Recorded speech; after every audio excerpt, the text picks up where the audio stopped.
So ಕರ್ತನಲ್ಲಿ ಪ್ರೀತಿ ಅಂತ ಸಹೋದರ ಸಹೋದರಿ ನಿಮ್ಮೆಲ್ಲರಿಗೂ ತಂದೆಯ ದೇವ್ ನಮ್ದಲು ನಮ್ಮ ರಕ್ಷಕನ ಒಡೆಯನಾಗಿರೋಂಥ ಯೇಸು ಕ್ರಿಸ್ತ ನಮ್ಮಲ್ಲಿ ವಂದನೆಗಳ ಹೆಸರಾಗಿದ್ದೀವಿ.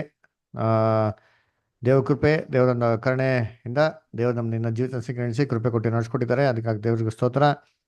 ನಮ್ಮ ನಡುವೆ ಪ್ರಸನ್ನ ಬ್ರದರ್ ಮತ್ತೆ ಶಾಂತ ಸಿಸ್ಟರ್ ಅಂತ ಹೊಸೊಬ್ರು ಜನ ಆಗಿದ್ದಾರೆ. ಇಬ್ರು ಹೊಸದಾಗಿ ಸತ್ಯ ಕೇಳಿ ಸತ್ಯಕ್ಕಾಗಿ ನಿಂತ್ಕೊಂಡಿಂಥ ಸಹೋದರ ಸಹೋದರಿಗಳು. ಅದರಿಂದ ಅವರು ಕಳೆದ ಒಂದು ವಾರದಿಂದ ಸತ್ಯದಲ್ಲಿ ಬೆಳೀತಾ ಇದ್ದಾರೆ. ಅವ್ರನ್ನ ತಮ್ಮ ಪ್ರಾರ್ಥನೆ ನಿಲ್ಲಿಸ್ಕೊಳ್ಳಿ. ಅವನು ಕೂಡ ದೇವ ಕೃಪೆ ಕೊಟ್ಟು ದಯ ಕೊಟ್ಟು ನಡೆಸಲಿ. ಆಮೇಲೆ ತುಂಬ ಆಸಕ್ತಿಯಿಂದ ದೇವರ ವಾಕ್ಯನ ಕೇಳೋಂಥ ಸಹೋದರ ಸಹೋದರಿಗಳಾಗಿದ್ದಾರೆ. ಅದರಿಂದ ಅವರು ಕೂಡ ದೇವರಲ್ಲಿ ಬೆಳೀಲಿ, ಅವನ ಪ್ರೋತ್ಸಾಹ ಪಡಿಸೋಣ ಅಂತ ದೇವರಲ್ಲಿ ನಾವು ಪ್ರಾರ್ಥನೆ ನೆನೆಸ್ಕೊಳ್ಳೋಣ. ಕರ್ತನಲ್ಲಿ ಪ್ರೀತಿ ಅಂತ ಸಹೋದರ ಸಹೋದರಿಗಳೇ, ಕಳೆದ ಒಂದು ದಿನಗಳಲ್ಲಿ ನಾವೇನಪ್ಪ ಮಾಡಿದೆ ಅಂದರೆ 5ನೇ ವಾಲ್ಯೂಮ್ ಅಲ್ಲರ ಅದನ್ನು ಸ್ಟಡಿ ಮಾಡ್ತಾ ಬಂದ್ರಿ. ಅಲ್ಲರ ನೂತನ ಸೃಷ್ಟಿ ಅಲ್ಲ, ಅದ್ರ ಬಗ್ಗೆ the atonement between God and man, ಮನುಷ್ಯನಿಗೂ ದೇವ್ರಿಗೆ ಇರೋಂಥ ಸಂಧಾನದ ಬಗ್ಗೆ ಇರೋಂಥ ಒಂದು ವಾಲ್ಯೂಮ್ನ ನಾವು ಓದ್ತಾ ಬಂದ್ರಿ. ಅದರಲ್ಲಿ 5ನೇ ವಾಲ್ಯೂಮ್ನ ಕಳೆದ ಸತಿ ನಾವೇನು ಮಾಡಿದ್ರಿ, ಸ್ಟಾರ್ಟ್ ಮಾಡಿದ್ರಿ ಅಲ್ವರ.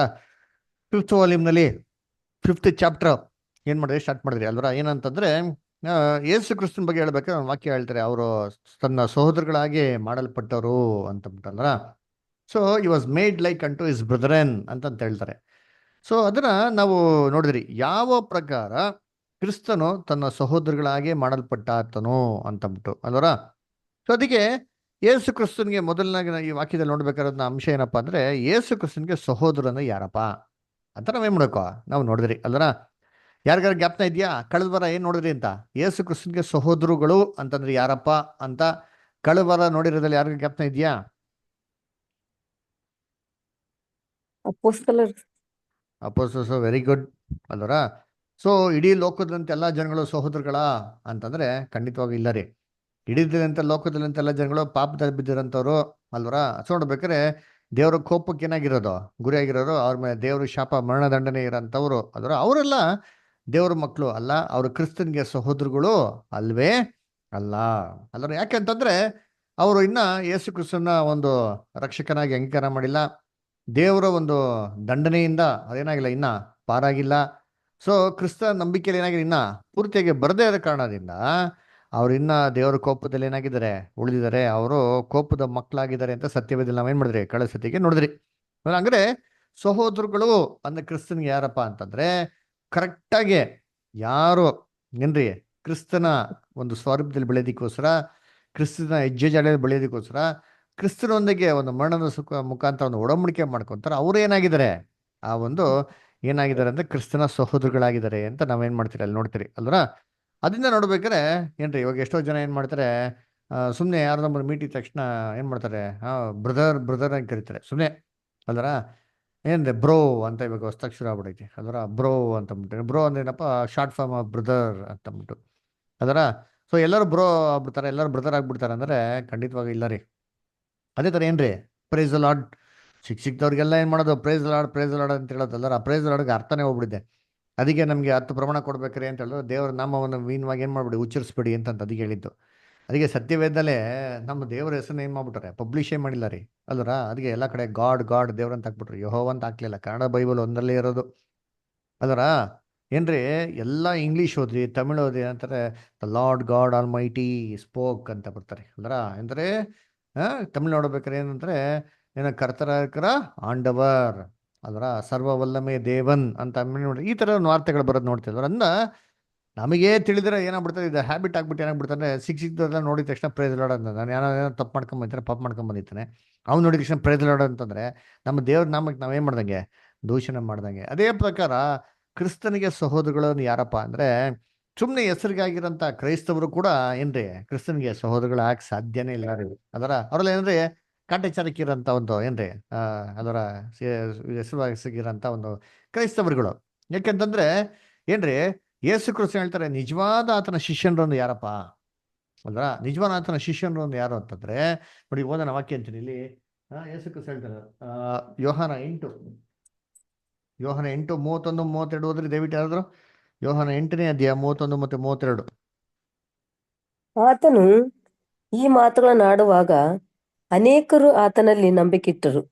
ಆಗ ಯೇಸು ತನ್ನನ್ನು ನಂಬಿದ ಯಹೂದ್ಯರಿಗೆ, ನೀವು ನನ್ನ ವಾಕ್ಯದಲ್ಲಿ ನೆಲೆಗೊಂಡವರಾದರೆ ನಿಜವಾಗಿ ನನ್ನ ಶಿಷ್ಯರಾಗಿದ್ದು ಸತ್ಯವನ್ನು ತಿಳಿದುಕೊಳ್ಳುವಿರಿ ಮತ್ತು ಸತ್ಯವು ನಿಮ್ಮನ್ನು ಬಿಡುಗಡೆ ಮಾಡುವುದು ಎಂದು ಹೇಳಿದನು. ನೋಡ್ರ ಏನ್ ಹೇಳ್ತಾರೆ, ಅನೇಕ ಜನಗಳು ಅದನ್ನ ಏನ್ ಮಾಡೋದು, ನಂಬಿಕೆ ಇಟ್ರು ಅಂತ ನೋಡ್ತೀನಿ. ಆ ನಂಬಿಕೆ ಇಟ್ಟಿರಂತ ಜನಗಳ ಕಡೆ ತಿರುಗ್ಬಿಟ್ಟು ಏಸು ಕ್ರಿಸ್ತ ಏನ್ ಹೇಳ್ತಾರೆ ಅಂತಂದ್ರೆ, ನೋಡಪ್ಪ ನೀವು ನಂಬಿಕೆ ಇಟ್ರೆ ಸಾಲಲ್ಲ, ಅದರ ನಂಬಿಕೆ ಎಲ್ಲ ಬೇಕಾಗಿಲ್ಲ, ಅದು ಕ್ರಿಯೆಯಲ್ಲಿ ಏನ್ ಮಾಡಿ ನೀವು ನೋಡಿಸಿ. ಅದು ಕ್ರಿಯೆಯಲ್ಲಿ ಹೆಂಗಪ್ಪ ನೋಡ್ಸೋದು ಅಂತಂದ್ರೆ ಏನ್ ಹೇಳ್ತಾರೆ, ಏನ್ರಿ ನೀವು ನಿಜವಾಗ್ಲೂ ಏನ್ರಿ ನನ್ನ ವಾಕ್ಯದಲ್ಲಿ ನೆಲೆಗೊಂಡಿದ್ರೆ, ಏನ್ರಿ ವಾಕ್ಯದಲ್ಲಿ ನೆಲೆಗೊಂಡಿದ್ರೆ ಅಂದ್ರೆ ವಾಕ್ಯನ ಏನು ಕೇಳ್ತಿರೋ ಅದ್ರ ಪ್ರಕಾರ ಏನ್ ಮಾಡ್ಬೇಕು, ನಾವು ದೇವ್ರ ಮಕ್ಕಳು ನಡೆಯೋರಾಗಿರ್ಬೇಕು ಅಲ್ವರ. ಕೆಲವೊಂದು ನೋಡ್ರಿ ಈ ಬಲಹೀನತೆಗಳಿಂದ ನಮ್ಗೆ ಸಂಪೂರ್ಣ ನಡೆಯೋದಿಕ್ಕಾಗಲ್ಲ, ಅದು ಏನ್ರಿ ಡಿಫ್ರೆಂಟ್ ಮ್ಯಾಟರ್. ಕೆಲವೊಂದು ವಿಚಾರ ಮಾತ್ರ ನಾವು ಕಡ್ಡಾಯವಾಗಿ ಏನ್ರಿ ಮಾಡ್ಬೋದು, ಆರಾಮಾಗಿ ಮಾಡ್ಬೋದ್ರಿ. ಅದು ಏನ್ರಿ ಅದು ತಿಳಿದು ತಿಳಿದು ಮಾಡ್ದೆ ಏನಾಗ್ಬಿಡ್ತಂದ್ರೆ ಅವಿಧೇಯತೆ ಆಗ್ಬಿಡ್ತದೆ ಅಲ್ವರ. ಅವಿಧೇಯತೆಗೂ ಏನ್ರಿ ಬಲಹೀನತೆಯಿಂದ ಮಾಡೋಂಥ ವಿಚಾರಕ್ಕೆ ಏನಾಗಿದೆ, ವ್ಯತ್ಯಾಸ ಇದೆ. ಅದಕ್ಕೆ ನಾವು ಎಷ್ಟೋ ಸತಿ ನಾವು ಏನು ಮಾಡಿದ್ರಿ ಗ್ರಂಥಗಳಲ್ಲಿ ನೋಡಿದಿರಿ ಅಲ್ವರ. ಏನಪ್ಪ ನೋಡಿದಿರಿ, ಸೌಲನ ಒಂದು ಎಕ್ಸಾಂಪಲ್, ದಾವಿದನ ಎಕ್ಸಾಂಪಲ್ ಅಲ್ಲ. ಸೌಲು ಅವಿಧೇನಾದ ದೇವ್ರಿಗೂ, ದಾವಿದನ್ ಕೂಡ ಏನದ ಅವಿಧೇನಾದ ಅಲ್ವರ. ಇವಾಗ ಇಬ್ರಲ್ಲೂ ವ್ಯತ್ಯಾಸ ಇದೆ ಅಲ್ವರ. ಸೌಲ್ ಏನಕ್ಕೆ ಅವಿಧೇನಾದ, ಅವನು ದೇವ್ರು ಹೇಳಿರೋಂಥ ಕೆಲಸನ ಮಾಡ್ಬೋದಾಗಿತ್ತು ಅಲ್ವರ, ಏನಕ್ಕೆ ಮಾಡ್ಲಿಲ್ಲ, ಏನಕ್ಕೆ ಮಾಡಕ್ಕಾಗಿಲ್ಲ, ಅವಿದೇನಾದ ಸರ್. ಅಷ್ಟೇ ಹಠ ಅಲ್ವರ. ಏನ್ರಿ ಅದಕ್ಕೆ ಸ್ಯಾಮ್ಯಲ್ ಹೇಳ್ತಾರೆ, ಅವ್ನ ಖಂಡಿಸ್ಬೇಕು ಹೇಳ್ತಾರೆ.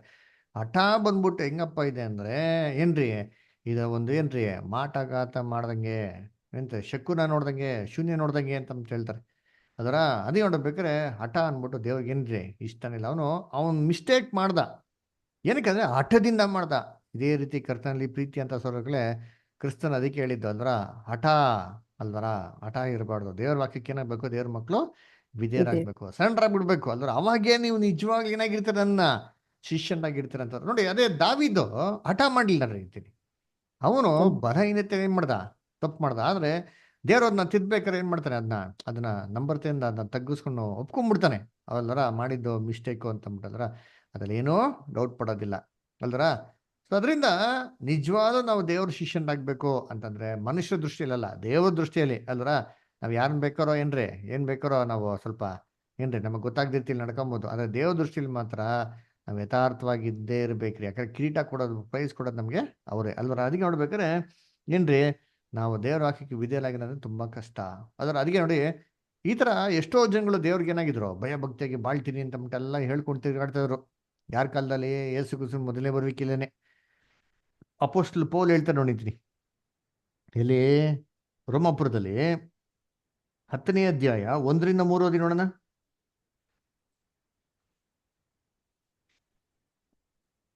ಸಹೋದರರೇ, ಇಸ್ರಾಯೇಲರು ರಕ್ಷಣೆ ಹೊಂದಬೇಕೆಂಬುದೇ ನನ್ನ ಮನೋಭಿಲಾಷೆಯೂ ಹ್ಮ್ ದೇವರಿಗೆ ನಾನು ಮಾಡುವ ವಿಜ್ಞಾಪನೆಯೂ ಆಗಿದೆ.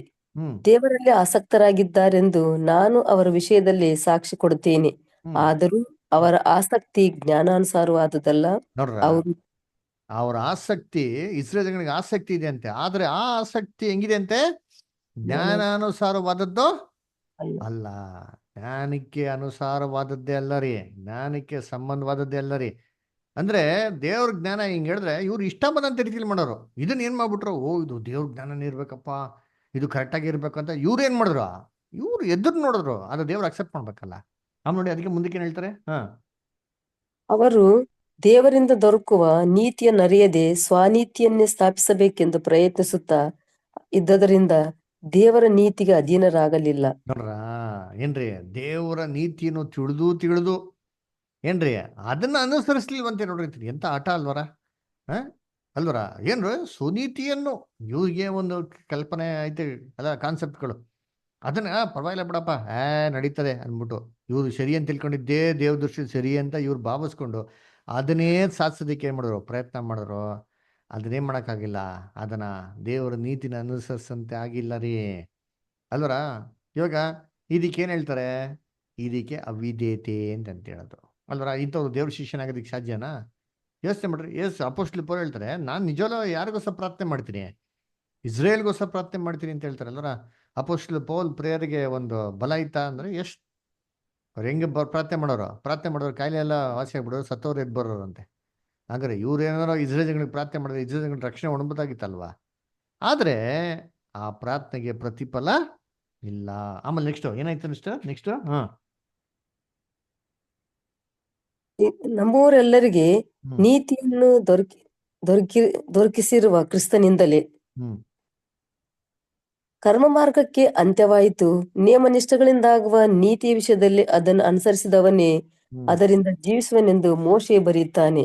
ನೋಡ್ರ, ಅದಕ್ಕೆ ಏನ್ ಹೇಳಿದ್ರು, ಕರ್ಮ ಮಾರ್ಗಕ್ಕೆ ಏನಪ್ಪ ಅಂತ್ಯ ಆಗ್ಬಿಡ್ತು, ಆದ್ರೂ ಕೂಡ ಹಠದಿಂದ ಅದನ್ನೇ ನಾನು ಸಾಧಿಸ್ಕೊಂತೀನಿ ಅಂತಂದ್ರೆ ದೇವ್ರ ದೃಷ್ಟಿಗೆ ಏನಾಗೋದಿಲ್ಲ, ಅದು ಲೆಕ್ಕಕ್ಕೆ ಬರೋದಿಲ್ಲ. ಅದರ ಅದನ್ನ ಕರ್ತನಲ್ಲಿ ಪ್ರೀತಿ ಅನ್ನಿಸ್ಗಳೇ ಕ್ರಿಸ್ತನಿಗೆ ಸಹೋದರಗಳು ಅಂದ್ರೆ ಯಾರಪ್ಪ ಅಂತಂದ್ರೆ, ಸುಮ್ಮನೆ ಹೆಸರುವಾಸಿಗೆ ನಾನು ಕ್ರಿಸ್ತನ ನಂಬ್ತೀನಿ ಅಂತಂದ್ರೆ ಏನಾಗಲ್ಲ, ಸಹೋದರಗಳಾಗ ಸಾಧ್ಯ ಇಲ್ಲ.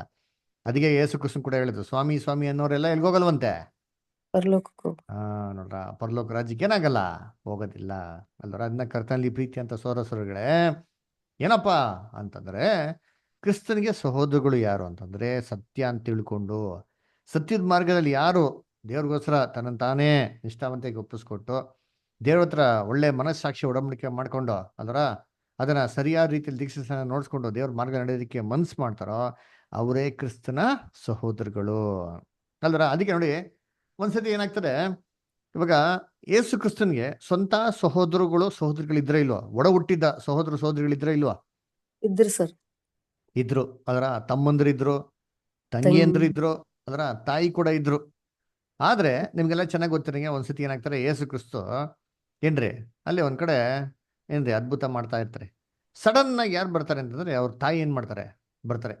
ಅವ್ರ ತಾಯಿ ಬಂದಿದ ತಕ್ಷಣ ಅಲ್ಲಿ ಅಕ್ಕಪಕ್ಕದವರೆಲ್ಲ ಏನ್ ಹೇಳ್ತಾರೆ, ಈಗೋ ಸ್ವಾಮಿ ನಿನ್ನ ಏನ್ರಿ ನಿನ್ನ ತಾಯಿ ಮತ್ತೆ ನಿನ್ನ ಸೋದರಗಳೇನಾಗೋರೆ ಬಂದವ್ರಿ ಬಂದಿದ್ದಾರೆ. ಅಂತ ಹೇಳ್ತಾರೆ. ಅಲ್ವರ ಅವಾಗ ಯೇಸು ಕ್ರಿಸ್ತು ಏನಂತ ಉತ್ತರ ಕೊಟ್ರು ಅವಾಗ? ಯಾರು ದೇವರ ಚಿತ್ತದಂತೆ ನಡೆಯುತ್ತಾರೆ ಅವರೇ ನನ್ನ ನಿಜವಾದ ಸಹೋದರರು ಸರ್. ಅಲ್ವರ ಇವಾಗ ಯೋಚನೆ ಮಾಡಿ, ಇವಾಗ ನೀವು ನಿಮ್ಮ ಮೇಲೆ ನಿಮ್ ಪ್ರೇಯರ್ ಮಾಡ್ತಾ ಇರ್ತೀರಪ್ಪ, ಪ್ರೇಯರ್ ಮೀಟಿಂಗ್ ಮಾಡ್ತಾ ಇರ್ತೀರ, ಸಡನ್ ಆಗಿ ಏನೋ ಎಮರ್ಜೆನ್ಸಿ ನಿಮ್ಮ ತಾಯಿ ನಿಮ್ಮ ಸಹೋದರಗಳು ಬರ್ತಾರೆ. ಸಾಮಾನ್ಯವಾಗಿ ಎಲ್ಲ ಗೊತ್ತಿದ್ದು ಯಾರು ಬರಲ್ಲ ರೀ ಇಂಥ ಟೈಮಲ್ಲಿ. ಬಂದವ್ರೆ ಅಂದ್ರೆ ಏನಿರ್ಬೇಕು, ಏನೋ ಒಂದು ಎಮರ್ಜೆನ್ಸಿ ಇರಬೇಕು. ಆ ಟೈಮಲ್ಲಿ ಅಲ್ಲೇನ್ರಿ ಅಲ್ಲಿ ಸರ್ ನಿಮ್ಮ ತಾಯಿ ನಿಮ್ಮ ತಂದೆ ಬಂದವ್ರೆ, ನಿಮ್ಮ ಸಹೋದರಗಳು ಬಂದವ್ರೆ ಅಂತಂದ್ರೆ ಏನ್ರಿ ಆ ಒಳಗಡೆ ಪ್ರಾರ್ಥನೆ ಮಾಡ್ತಾರೋ, ನನ್ಗೆ ಯಾರೋ ತಾಯಿ ಯಾರು ದೇವಚಿತ್ತ ಮಾಡ್ತಾರೋ ಅವ್ರೇ ನನ್ನ ತಂದೆ ತಾಯಿ ಅಂತಂದ್ರೆ ಇನ್ನು ಆಚೆ ಕಡೆ ಇರೋ ತಂದೆ ತಾಯಿಗಳಿಗೆ ಹೆಂಗಿರ್ಬೇಕು? ಈಗ ಏನಪ್ಪ ಇದು ಹಿಂಗಂತ ಇದ್ದಾರೆ, ಕೇಳೋರ್ಗೆ ಹೆಂಗಿರ್ತದೆ? ಅದು ಎಕ್ಸಾಂಪಲ್ಲ. ಇದೇನಪ್ಪ ಇದು ಈ ತರ ಮಾತಾಡ್ತಾ ಇದ್ದಾರಲ್ಲ ಅಂತ ಅನ್ಸಲ್ವಾ? ಅಲ್ವರ ಹಂಗಾರೆ ಯೇಸು ಕ್ರಿಸ್ತು ಏನಕ್ಕೆ ಆ ಮಾತನ್ನ ಹೇಳಿದ್ರು ಅಂತಂದ್ರೆ, ಯೇಸು ಕ್ರಿಸ್ತನ್ ಚೆನ್ನಾಗಿ ಗೊತ್ತಿತ್ತು, ಇವ್ರು ಸ್ವಂತ ಒಡ ಹುಟ್ಟಿದ ಸಹೋದರಿಗಳಾದ್ರೂ ಸರಿ ಇವರು ದೇವ್ರ ಚಿತ್ತ ಏನ್ ಮಾಡ್ತಾ ಇರಲಿಲ್ಲ, ನೆರವೇರಿಸ್ತಾ ಇರ್ಲಿಲ್ಲ. ಅಲ್ವರ ಅದನ್ನೇ ನೋಡ್ಬೇಕಾರೆ ಯೇಸು ಕ್ರಿಸ್ತು ಯಾರಪ್ಪ ನಿಜವಾದ ಸಹೋದರು ಅಂತ ಅವ್ರು ಹೇಳ್ಬಿಟ್ರು ತನ್ನ ಬಾಯಿನಲ್ಲಿ ಅಂತಂದ್ರೆ, ದೇವ್ರ ಚಿತ್ತ ಮಾಡೋರು ಏನಾಗಿದ್ದಾರೆ, ಸಹೋದರಿಗಳು ಅಂತ ಹೇಳ್ತಾರೆ. ಹಂಗಿದ್ರೆ ಯೇಸು ಕ್ರಿಸ್ತು ಏನಪ್ಪ ಅವನ್ಗೆ ಅವ್ರ ಸಹೋದರಗಳು ಅಂತ ಹೇಳ್ಬೇಕಾರೆ ಇದನ್ನ ಮೈಂಡಲ್ಲಿ ಫಸ್ಟ್ ಚೆನ್ನಾಗಿ ಇಟ್ಕೊಬೇಕ್ರಿ. ಇಡೀ ಲೋಕ ಅವ್ರ ಸಹೋದರಗಳಲ್ಲ, ಲೋಕದಲ್ಲಿರೋಂಥ ಸುಳ್ಳು ಸಭೆಯಲ್ಲಿರೋಂಥ ಕ್ರೈಸ್ತವರು ಕೂಡ ಏನಲ್ಲ, ಅವರು ಕೂಡ ಸಹೋದರಗಳು ಅಲ್ಲ. ಹಂಗಾರೆ ಯಾರಪ್ಪ ಸಹೋದರಗಳು ಅಂದ್ರೆ, ಸತ್ಯನ ಕೇಳಿ ಸತ್ಯದ ಪ್ರಕಾರ ಯಾರು ನಡೆಯೋದಕ್ಕೆ ಆದಷ್ಟು ಮ್ಯಾಕ್ಸಿಮಮ್ ಪ್ರಯತ್ನ ಮಾಡ್ತಾರೋ ಏನ್ರಿ ಅವರೇ ಏನಾಗಿದ್ದಾರೆ, ಕ್ರಿಸ್ತನ ಸಹೋದರಗಳಾಗಿದ್ದಾರೆ, ಬೇರೆಯವರು ಅಲ್ಲ. ಸರಿ, ಇವಾಗ ಏನ್ ಮಾಡೋಣ, ಈ ಒಂದು ಪಾಯಿಂಟ್ ಇಟ್ಕೊಂಡ್ಬಿಟ್ಟು ಈ ಒಂದು ಹಿಬ್ರೇಲ್ ಬರೆದಂತ ಒಂದು ವಾಕ್ಯದ ಒಂದು ಅಂಶ ಏನಪ್ಪ ಆಗಿರ್ಬೋದು, ಯೇಸು ಕ್ರಿಸ್ತು ಅವರಾಗೆ ಎಲ್ಲಾ ವಿಷಯದಲ್ಲಿ ಶೋಧನೆ ಮಾಡಲ್ಪಟ್ಟರು, ಆದ್ರೆ ಪಾಪ ಮಾತ್ರ ಮಾಡಿಲ್ಲ ಅಂತ ಹೇಳ್ತಾರೆ. ಅರ್ಥ ಏನು ಅಂತ ನೋಡೋಣ. ನೋಡಿದ್ರ ನೋಡಿ, ವಾಕ್ಯನ ಓದೋಣ. ಈಬ್ರೂಸ್ 4 ಚಾಪ್ಟರ್, ಇಬ್ರಿಯರು 4ನೇ ಅಧ್ಯಾಯ 15 ಮತ್ತೆ 16. ಯಾಕಂದರೆ ನಮಗಿರುವ ಮಹಾಯಾಜಕನು ನಮ್ಮ ನಿರ್ಬಲಾವಸ್ಥೆಯನ್ನು ಕುರಿತು ವಿಲ್ಲದವನಲ್ಲ. ಆತನು ಸರ್ವ ವಿಷಯಗಳಲ್ಲಿ ನಮ್ಮ ಹಾಗೆ ಶೋಧನೆಗೆ ಗುರಿಯಾದನು, ಪಾಪ ಮಾತ್ರ ಮಾಡಲಿಲ್ಲ. ಹೇಳ್ತಾರೆ, ನಮ್ಮ ಹಾಗೆ ಸರ್ವ ವಿಷಯದಲ್ಲಿಯೂ ಶೋಧನೆಗೆ ಏನಾದ್ರಂತೆ ಗುರಿಯಾದರು. ನಮ್ಮ ಹಾಗೆ ಏನಪ್ಪ, ಯೇಸು ಕ್ರಿಸ್ತು ನಮ್ಮ ಹಾಗೆ ಸರ್ವ ವಿಷಯದಲ್ಲಿಯೂ ಏನು ಗುರಿಯಾದ್ರಂತೆ, ಶೋಧನೆ ಗುರಿಯಾದ್ರಂತಪ್ಪ. ಅಲ್ವರ ಇಲ್ಲಿ ನಮ್ಮ ಹಾಗೆ ಅಂದ್ರೆ ಯಾರಾಗೆ? ಈ ರೋಡಲ್ಲಿ ಹೋಗೋರು ಬರೋರು ಎಲ್ಲರೂ ಆ ತರ ಹಾಗೇನಾ? ಯಾರದು ನಮ್ಮ ಹಾಗೆ ಅಂತಂದ್ರೆ? ಅಪೊಸ್ತಲ ಪೌಲ್ ಯಾರ ಬಗ್ಗೆ ಹೇಳ್ತಾ ಇದಾರೆ? ವಿಶ್ವಾಸಿಗಳ ಬಗ್ಗೆ. ವಿಶ್ವಾಸಿಗಳನ್ನ ಯಾರು? ಲೋಕದಂತ ಹೆಸರಿಗಾಗಿರೋಂಥ ಕ್ರೈಸ್ತವರುಗಳೆಲ್ಲರೂನಾ? ಇಲ್ಲ ಸರ್, ಯಾರು ಕ್ರಿಸ್ತನನ್ನು ಅಂಗೀಕರಿಸಿಕೊಳ್ತಾರ ಕ್ರಿಸ್ತನ ಹೆಜ್ಜೆ ಜಡೆಯಲ್ಲಿ ನಡೆದಿಕ್ಕೆ ಅಂದ್ರೆ ಬಿಲೀವರ್ಸ್ ಅಲ್ಲ, ಫಾಲೋವರ್ಸ್. ಯೇಸು ಕ್ರಿಸ್ತನ ಹೆಜ್ಜೆ ಜಡೆಯಲ್ಲಿ ನಡೆದಿಕ್ಕೆ ಯಾರು ಮನಸ್ಸು ಮಾಡ್ತಾರೋ ಆ ಕ್ರೈಸ್ತರ ಬಗ್ಗೆ ಏನ್ ಮಾಡ್ತಾರೆ ಇಲ್ಲಿ ಹೇಳ್ತಾರೆ. ನಮ್ಮಾಗೆ ಆ ಕ್ರೈಸ್ತರುಗಳಾಗಿ ಕ್ರಿಸ್ತನ ಸರ್ವ ವಿಷಯದಲ್ಲಿ ಏನ್ರಿ ಶೋಧನೆ ಏನ್ರಿ ಬಂತು ಅಂತ ಹೇಳ್ತಾರೆ. ಅದರ ಹಂಗಾರೆ ಇವಾಗ ಏನ್ ಮಾಡೋಣ ಅಂದ್ರೆ ಸಹೋದರಗಳು ಅಂತ ಯಾರಂತ ಗೊತ್ತಾಯ್ತು. ಅದರ ಹಂಗಾರೆ ಅವ್ರ ಥರನೇ ಶೋಧನೆಗಳು ಇವ್ರಿಗೆ ಬಂತಂತೆ. ಅದ್ರ ಹಂಗೇನೋ ನಮ್ಗೆ ಯಾವ ಥರ ಶೋಧನೆ ಬರ್ತಾರೋ, ನಿಜವಾದ ದೇವ್ರ ಮಕ್ಳಿಗೆ ಯಾವ ಥರ ಶೋಧನೆ ಬರ್ತಾರೋ ಇದೇ ಥರ ಶೋಧನೆ ಯಾರಿಗೆ ಬಂತು? ಕ್ರಿಸ್ತನ್ಗೆ ಬಂತು ಅಂತ ಹೇಳ್ತಾರಲ್ಲ. ಹಂಗಾರೆ ಏನು ಶೋಧನೆಗಳು ಅದು, ಏನು ಸಿಮಿಲಾರಿಟೀಸ್ ಏನಿದೆ ಅಂತ ಇವಾಗ ನಾವೇನು ಮಾಡೋಣ, ನಾವು ಓದೋಣ. ಓಕೆ. ಆತನು ಸರ್ವ ವಿಷಯಗಳಲ್ಲಿ ನಮ್ಮ ಹಾಗೆ ಶೋಧನೆಗೆ ಗುರಿಯಾದನು, ಪಾಪ ಮಾತ್ರ ಮಾಡಲಿಲ್ಲ. ಇಬ್ರಿಯ 4:15. ನಮ್ಮ ಕರ್ತನು ಈ ಲೋಕದವರಂತೆ ಎಲ್ಲಾ ವಿಷಯಗಳಲ್ಲಿಯೂ ಶೋಧನೆಗೆ ಒಳಗಾದನು ಎಂಬುದಾಗಿ ಈ ಹೇಳಿಕೆಯು ಹೇಳುತ್ತಿಲ್ಲ. ಆದರೆ ಆತನ ಅನುಯಾಯಿಗಳಾದ ನಾವು ಶೋಧನೆಗೊಳಗಾಗುವಂತೆಯೇ ಆತನೂ ಒಳಗಾದನು ಎಂಬುದನ್ನು ನಾವು ಗಮನದಲ್ಲಿಟ್ಟುಕೊಳ್ಳಬೇಕಾಗುತ್ತದೆ. ಆತನು ಈ ಲೋಕದ ತಂದೆ ತಾಯಿಗಳಿಂದ ವಂಶ ಪಾರಂಪರ್ಯವಾಗಿ ಪಡೆದ ಪಾಪಮಯವಾದ ನೀತಿ ಭ್ರಷ್ಟ ಆಕಾಂಕ್ಷೆಗಳಿಗೆ ತುತ್ತಾಗಲಿಲ್ಲ. ಆದರೆ ಆತನು ಪವಿತ್ರನೂ ನಿರುಪದ್ರವಿಯೂ ನಿಷ್ಕಳಂಕನೂ ಪಾಪಿಗಳಿಂದ ತನ್ನನ್ನು ಪ್ರತ್ಯೇಕಿಸಿಕೊಂಡವನೂ ಆಗಿರುವುದರಿಂದ ಈ ಸುವಾರ್ಥ ಯುಗದ ತನ್ನ ಅನುಯಾಯಿಗಳಂತೆ ಶೋಧನೆಗೆ ಒಳಗಾದನು. ಅವರುಗಳು ತಮ್ಮ ದೇಹದ ಇಚ್ಛಾನುಸಾರ ಜೀವಿಸದೆ ಆತ್ಮನಿಗನುಸಾರವಾಗಿ ಜೀವಿಸುವವರಾಗಿದ್ದಾರೆ.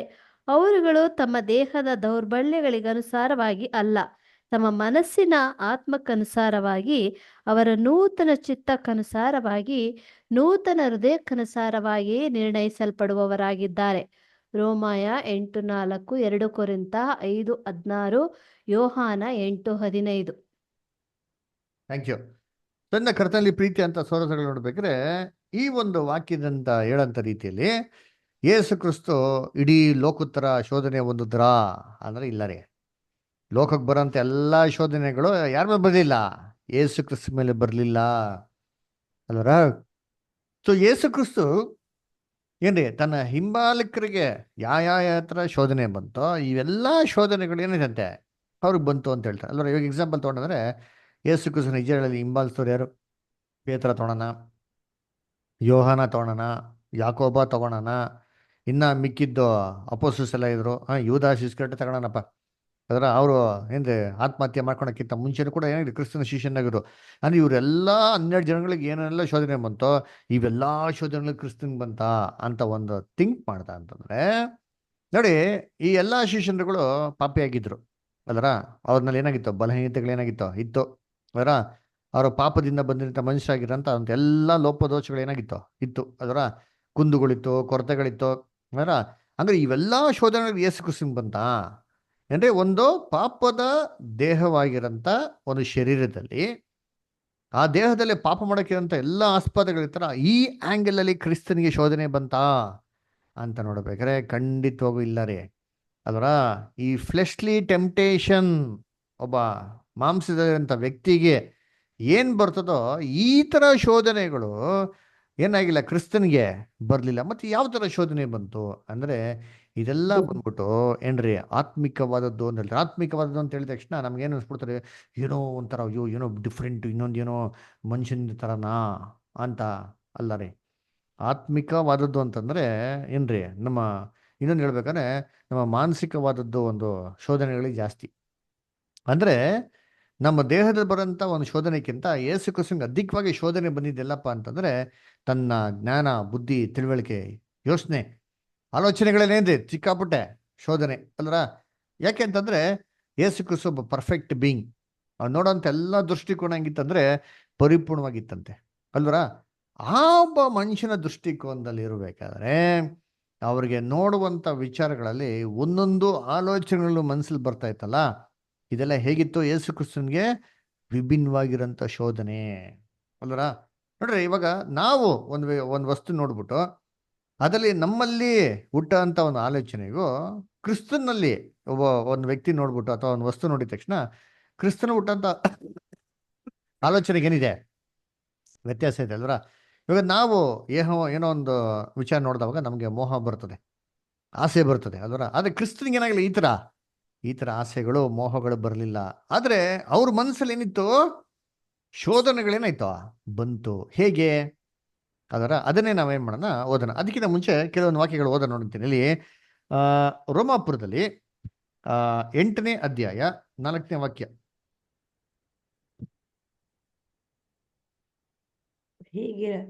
ಹೀಗಿರಲು ಶರೀರ ಭಾವಕ್ಕೆ ಅನುಸಾರವಾಗಿ ನಡೆಯದೆ ಪವಿತ್ರಾತ್ಮನನುಸಾರವಾಗಿ ನಡೆಯುವವರಾದ ನಮ್ಮಲ್ಲಿ ಧರ್ಮಶಾಸ್ತ್ರದ ನಿಯಮವು ನೆರವೇರುವುದಕ್ಕೆ ಮಾರ್ಗವಾಯಿತು. ನಾವೆಲ್ಲ ಹೆಂಗ್ ನಡೀತಿರಂತೆ ಏನ್ರಿ? ಮಾಂಸಿಕವಾದ ರೀತಿಯಲ್ಲ ಅಲ್ವರ, ಆತ್ಮಿಕವಂತ ರೀತಿಯಲ್ಲಿ ಅಲ್ವರ. ಅಂದ್ರೆ ಏನ್ರಿ, ದೇವ್ರು ನಮ್ಮನ್ನ ತೀರ್ಪು ಮಾಡೋದೇ ಯಾವ್ದ್ರ ಮೇಲೆ ಅಂದ್ರೆ ನಮ್ಮ ಮನಸ್ಸಿನ ಆಧಾರದ ಮೇಲೆ. ಯಾಕೆ ಅಂದ್ರೆ ನೋಡಿ, ಅದೇ ರೋಮಾಪುರದಲ್ಲಿ ಓದೋಣ. ಅಪೊಸ್ಟಲ್ ಪೌಲ್ ತನ್ನ ಎಕ್ಸ್ಪೀರಿಯನ್ಸ್ನ 7ನೇ ಅಧ್ಯಾಯದಲ್ಲಿ ಹೇಳ್ಬಿಟ್ಟೆ 8ನೇ ಅಧ್ಯಾಯಕ್ಕೆ ಏನು ಮಾಡಿದ್ರು ಅವರು ಬರೋದು ಅಲ್ವರ. ಎಲ್ಲಿ? ರೋಮಾಪುರದಲ್ಲಿ 7ನೇ ಅಧ್ಯಾಯದಲ್ಲಿ ಓದೋಣ ಅಂತೀನಿ. ಎಲ್ಲಿ ಅಂತಂದ್ರೆ 14th ವರ್ಷದ, ರೋಮನ್ 7 ಚಾಪ್ಟರ್ 14th ವರ್ಷದ. ಧರ್ಮಶಾಸ್ತ್ರವು ಪಾರಮಾರ್ಥಿಕವಾದುದೆಂದು ನಾವು ಬಲ್ಲೆವು, ಆದರೆ ನಾನು ದೇಹಧರ್ಮಕ್ಕೆ ಒಳಗಾದವನು, ಪಾಪದ ಸ್ವಾಧೀನದಲ್ಲಿರುವುದಕ್ಕೆ ಮಾರಲ್ಪಟ್ಟವನು ಆಗಿದ್ದೇನೆ. ಹೀಗಂದರೆ ನಾನು ಮಾಡುವುದು ನನಗೆ ಗೊತ್ತಿಲ್ಲ. ಯಾವುದನ್ನು ಮಾಡಬೇಕೆಂದು ನಾನು ಇಚ್ಛಿಸುತ್ತೇನೋ ಅದನ್ನು ನಡೆಸದೆ ನನಗೆ ಅಸಹ್ಯವಾದದನ್ನು ಮಾಡುತ್ತೇನೆ. ನೋಡ್ರ ಇದು ಏನು ಕಾರಣ? ಇದು ಯಾಕೆ ಅಂತಂದ್ರೆ ಅವರೊಬ್ಬ ನೂತನ ಸೃಷ್ಟಿ ಆಗಿದ್ದಾರೆ. ಯಾರು? ಅಪೊಸ್ಟಲ್ ಪೌಲ್ ಅಲ್ರ. ಆ ನೂತನ ಮನಸ್ಸೇನಾಗಿದೆ ಇವಾಗ ಇದೆ ಅದರ. ಕ್ರಿಸ್ತನ ಅಂಗೀಕಾರ ಮಾಡಿದ್ಮೇಲೆ, ಕ್ರಿಸ್ತನಲ್ಲಿ ದೀಕ್ಷೆ ಸ್ನಾನ ತಗೊಂಡಿದ್ಮೇಲೆ, ದೇವ್ರ ಪವಿತ್ರಾತ್ಮ ಕೊಟ್ಮೇಲೆ ಅವ್ರ ಮೈಂಡ್ ಏನಾಗಿದೆ ಇವಾಗ? ಒಂಥರ ವಿಭಿನ್ನವಾಗಿದೆ. ಲೋಕೋತ್ತರ ಮೈಂಡ್ ಅಲ್ಲ ರೀ, ಫ್ರೆಶ್ ಆಗಿರೋಂಥ ಮೈಂಡು ಅದರ, ಕ್ರಿಸ್ತನ ಆಲೋಚನೆಗಳ ಥರ ಅಂತ ಮೈಂಡು. ಆದರೆ ಈ ದೇಹ ಏನಾಗಿದೆ ಇವಾಗ? ಹಳೆ ದೇಹನೇ. ಈ ದೇಹ ಎಲ್ಲ ಏನ್ರಿ ಲೋಕದಂಥ ವಿಚಾರಗಳನ್ನೇ ಆಸೆ ಪಡ್ತದೆ ಅದರ. ಆದರೆ ಈ ಹೊಸ ಮನಸ್ಸು ಏನ್ರಿ, ಇದು ಕ್ರಿಸ್ತನ್ ಥರ ಏನಂತ ಇರುವಂಥ ಒಂದು ಎಳೆ ಕೂಸು ಥರ ಇದೆ. ಇವಾಗ ಈ ದೇಹದಲ್ಲಿ ಈ ಒಂದು ಹೊಸ ಮನಸ್ಸು ಕೆಲಸ ಮಾಡೋಕ್ಕಾಯ್ತದ? ಆಗಲ್ಲ ಅಲ್ವರ. ಆವಾಗ ಎರಡರಲ್ಲಿ ಅಂತ ಹೋರಾಟಗಳು ಇರ್ತದೆ. ಆ ಹೋರಾಟಗಳನ್ನೇ ಅಪೊಸ್ಟಲ್ ಪೌಲ್ ಏನು ಮಾಡೋದಿಲ್ಲಿ ಇಲ್ಲಿ ಹೇಳೋದು. ಇಲ್ಲಿ ಹೇಳ್ಬೇಕಾರೆ ಏನು ಹೇಳ್ತಾರೆ ನೋಡಪ್ಪ, ನಾನು ಯಾವ್ದನ್ನ ಏನ್ರಿ ಇಚ್ಛಿಸ್ತೀನೋ ಅದನ್ನ ಮಾಡೋಕ್ಕೇನಾಗ್ತಾ ಇಲ್ಲ, ಆಗ್ತಾ ಇಲ್ಲ. ಅದರ ಆಸೆ ಏನೋ ಇದೆ, ಆದರೆ ಅದನ್ನ ಕ್ರಿಯೆ ರೂಪದ ತರಕ್ಕೆ ಏನಾಗ್ತಾ ಇಲ್ಲ, ಆಗ್ತಾ ಇಲ್ಲ. ಅದರ ಕಷ್ಟವಾಗ್ತಾ ಇದೆ ಅಲ್ವರ. ಹಂಗಾರೆ ಇದು ಒಂದು ಶೋಧನೆ ಅಲ್ವರ. ಅದಕ್ಕೆ ಅಪೊಸ್ಟಲ್ ಪೌಲ್ ಹೇಳೋದು, ನಾವು ಆತ್ಮಿಕವಾಗೇ ಏನ್ರಿ ನಡ್ಕೊಳೋರಾದ್ರೆ ಮಾಂಸಿಕದ ಕ್ರಿಯೆಗಳು ಯಾವುದೇ ರೀತಿ ನಾವೇನು ಮಾಡಲ್ಲ, ನೆರವೇರಿಸಲ್ಲ ಅಂತ ಹೇಳ್ತಾರೆ. ಇನ್ನೊಂದು ವಾಕ್ಯ ಹೋದನ 2 Corinthians 5:16.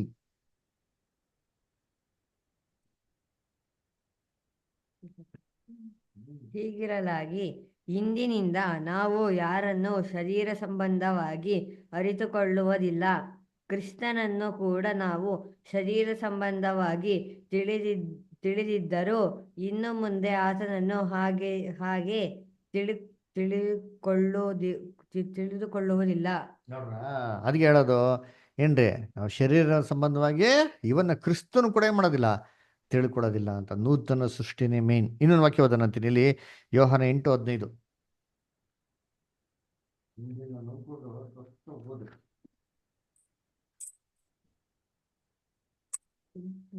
ನೀವು ಹೊರಗಿನ ತೋರಿಕೆಯ ಪ್ರಕಾರ ತೀರ್ಪು ಮಾಡುವವರು, ನಾನು ಯಾವನಿಗೂ ತೀರ್ಪು ಮಾಡುವುದಿಲ್ಲ. ತೀರ್ಪು ಮಾಡಿದರೂ ನನ್ನ ತೀರ್ಪು ಸರಿಯಾದದ್ದೇ, ಯಾಕಂದರೆ ನಾನು ಒಂಟಿಗನಲ್ಲ, ನಾನು ನನ್ನನ್ನು ಕಳುಹಿಸಿಕೊಟ್ಟ ತಂದೆಯೂ ಇಬ್ಬರೂ ಇದ್ದೇವೆ. ನೋಡ್ರ, ಅದಕ್ಕೆ ಅವರು ಹೇಗೆ ತೀರ್ಪು ಮಾಡ್ತಾರಂತೆ? ಹೊರಗಿನ ತೋರಿಕೆ ಪ್ರಕಾರ ಅಲ್ಲ ಅಂತ ಅಂದ್ಬಿಟ್ಟು ಅಲ್ಲ. ಹಂಗಾರೆ ಕ್ರಿಸ್ತ ನೋಡೋದೇನಪ್ಪ ಅಂದ್ರೆ ನಮ್ಮ ಹೃದಯದ ಆಲೋಚನೆಗಳು. ಹಂಗಾರೆ ಅಧಿಕವಾಗಿ ಇವಾಗ ಶೋಧನೆ ಬರೋದು ಎಲ್ಲಪ್ಪ ಅಂತಂದ್ರೆ ದೇವ್ರ ಮಕ್ಕಳಿಗೆ ಆಲೋಚನೆಗಳಲ್ಲಿ. ಅದರ ಕೋಪ, ದ್ವೇಷ, ರೋಷ, ಅದರ ಹೊಟ್ಟೆ ಕಿಚ್ಚು ಇವೆಲ್ಲ ಎಲ್ಲಿ ಉತ್ಪತ್ತಿ ಆಗೋದು? ಮೈಂಡಲ್ಲಿ. ನೆಕ್ಸ್ಟ್ ಬರೋದೇನ್ರಿ? ಅಲ್ಲೇನ್ರಿ ಆಕ್ಷನ್ಸ್ ಅಲ್ಲಿ. ಅದರ ಅದಕ್ಕೆ ಫಸ್ಟ್ ಮೈಂಡ್ ಅಂದ್ರೆ ದೇವ್ರು ನಮ್ಮನ್ನ ಲೆಕ್ಕ ನೋಡೋದೇ ನಮ್ಮ ಮನಸ್ಸಲ್ಲಿ ಎಷ್ಟು ಇದನ್ನ ಡೆವಲಪ್ ಮಾಡ್ತೀರಿ, ಅಥವಾ ಎಷ್ಟು ಅಲ್ಲಿ ನಾವು ಏನು ಮಾಡ್ತೀರಿ ಅಡಗಿಸ್ತೀರಿ ಅಂತ ಅಂದ್ಬಿಟ್ಟು ಅಲ್ವರ. ಅದಕ್ಕೆ ಇವಾಗ ನೋಡೋಣ ಅಂತೀನಿ, ಕ್ರಿಸ್ತನಿಗೆ ಹಂಗಾರೆ ಹೇಗೆ ಶೋಧನೆ ಬಂತು, ಯಾರ ಅವ್ರಿಗೆ ಇದೇ ಥರ ಬಂತಾ, ಏನಿತ್ತು ಹೋಲಿಕೆ, ಏನು ಸಂಬಂಧವಿತ್ತು, ಏನು ಸಿಮಿಲಾರಿಟೀಸ್ ಏನಿತ್ತು ಅಂತ ಓದೋಣ. ಓಕೆನಾ? ಇಲ್ಲಿ ಅನಿತಾ ಸ್ಟಾರ್ ಓದ್ಬೋದಾ? ಓದ್ತೀನಿ ಬಿಡಿ. ಹ್ಮ್. ನಮ್ಮ ಕರ್ತನು ಅರಣ್ಯದಲ್ಲಿ ಶೋಧನೆಗೊಳಗಾದುದರಲ್ಲಿ ಇದು ಸ್ಪಷ್ಟವಾಗಿ ತೋರಿಬರುತ್ತದೆ. ಇದು ಯೋರ್ದನ್ನಲ್ಲಿ ನಡೆದ ಆತನ ದೀಕ್ಷಾ ಸ್ನಾನ ಮತ್ತು ಪ್ರತಿಷ್ಠೆಗಳನ್ನು ತಕ್ಷಣದಲ್ಲಿ ಅನುಸರಿಸಿತು. ಮತ್ತಾಯ 4:1-11.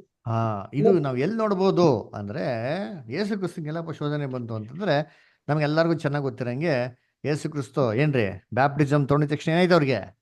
ಶೋಧನೆ.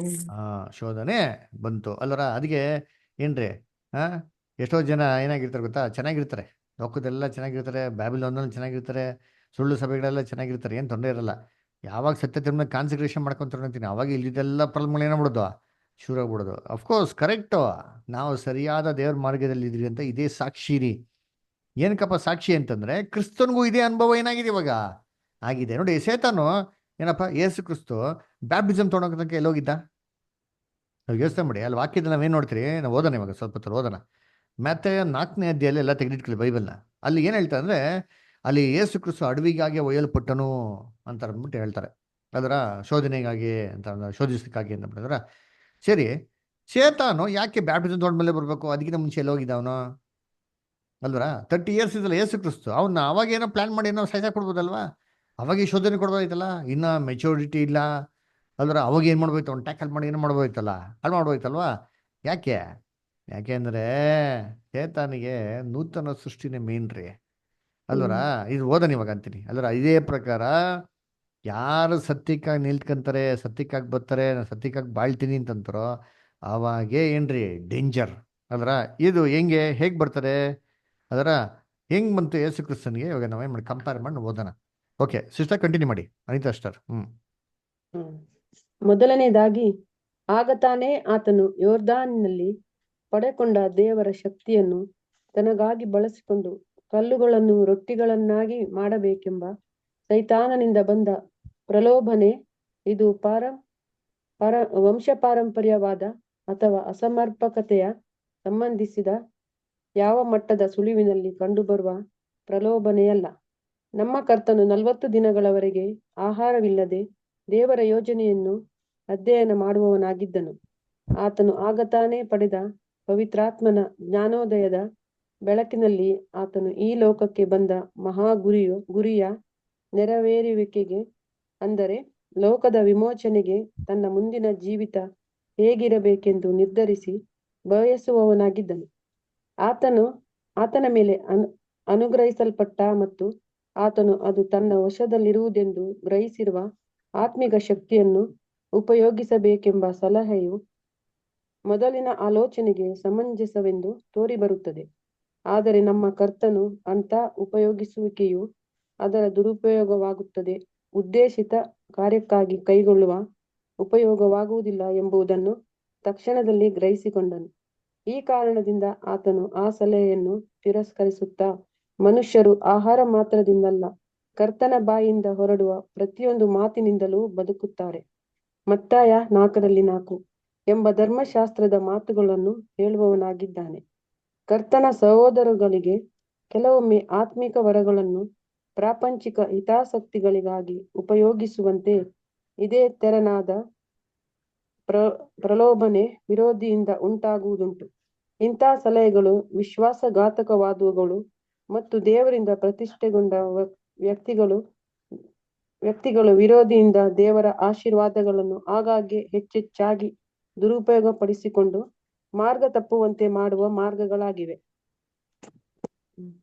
Okay, thank you sister. ನೋಡಿ, ಸೂಪರ್ ಆಗಿ ಹೇಳ್ತಾರ್ರಿ. ಏನಪ್ಪ ಹೇಳ್ತಾರೆ ಅಂದ್ರೆ, ಫಸ್ಟ್ ಆಫ್ ಆಲ್ ಯೇಸು ಕ್ರಿಸ್ತನಿಗೆ ಸೇತಾನ ಏನು ಶೋಧನೆ ಕೊಡ್ತಾನೆ ಅದನ್ನು ಓದ್ಬಿಡೋಣ ವಾಕ್ಯದಲ್ಲಿ. ಇಲ್ಲಿ ಮತ್ತೆ 4ನೇ ಅಧ್ಯಾಯದಲ್ಲಿ ವಾಕ್ಯ 1ರಿಂದ ಏನ್ರಿ, ವಾಕ್ಯ 1-4 ದಯವಿಟ್ಟು ಓದಿ. ಆಗ ಯೇಸು ಸೈತಾನನಿಂದ ಶೋಧಿಸಲ್ಪಡುವುದಕ್ಕಾಗಿ ಆತ್ಮನು ಆತನನ್ನು ಅಡವಿಗೆ ಒಯ್ದನು. ಆತನು 40 ದಿವಸ ಹಗಲಿರುಳು ಉಪವಾಸವಿದ್ದು ತರುವಾಯ ಆತನಿಗೆ ಹಸಿವಾಯಿತು.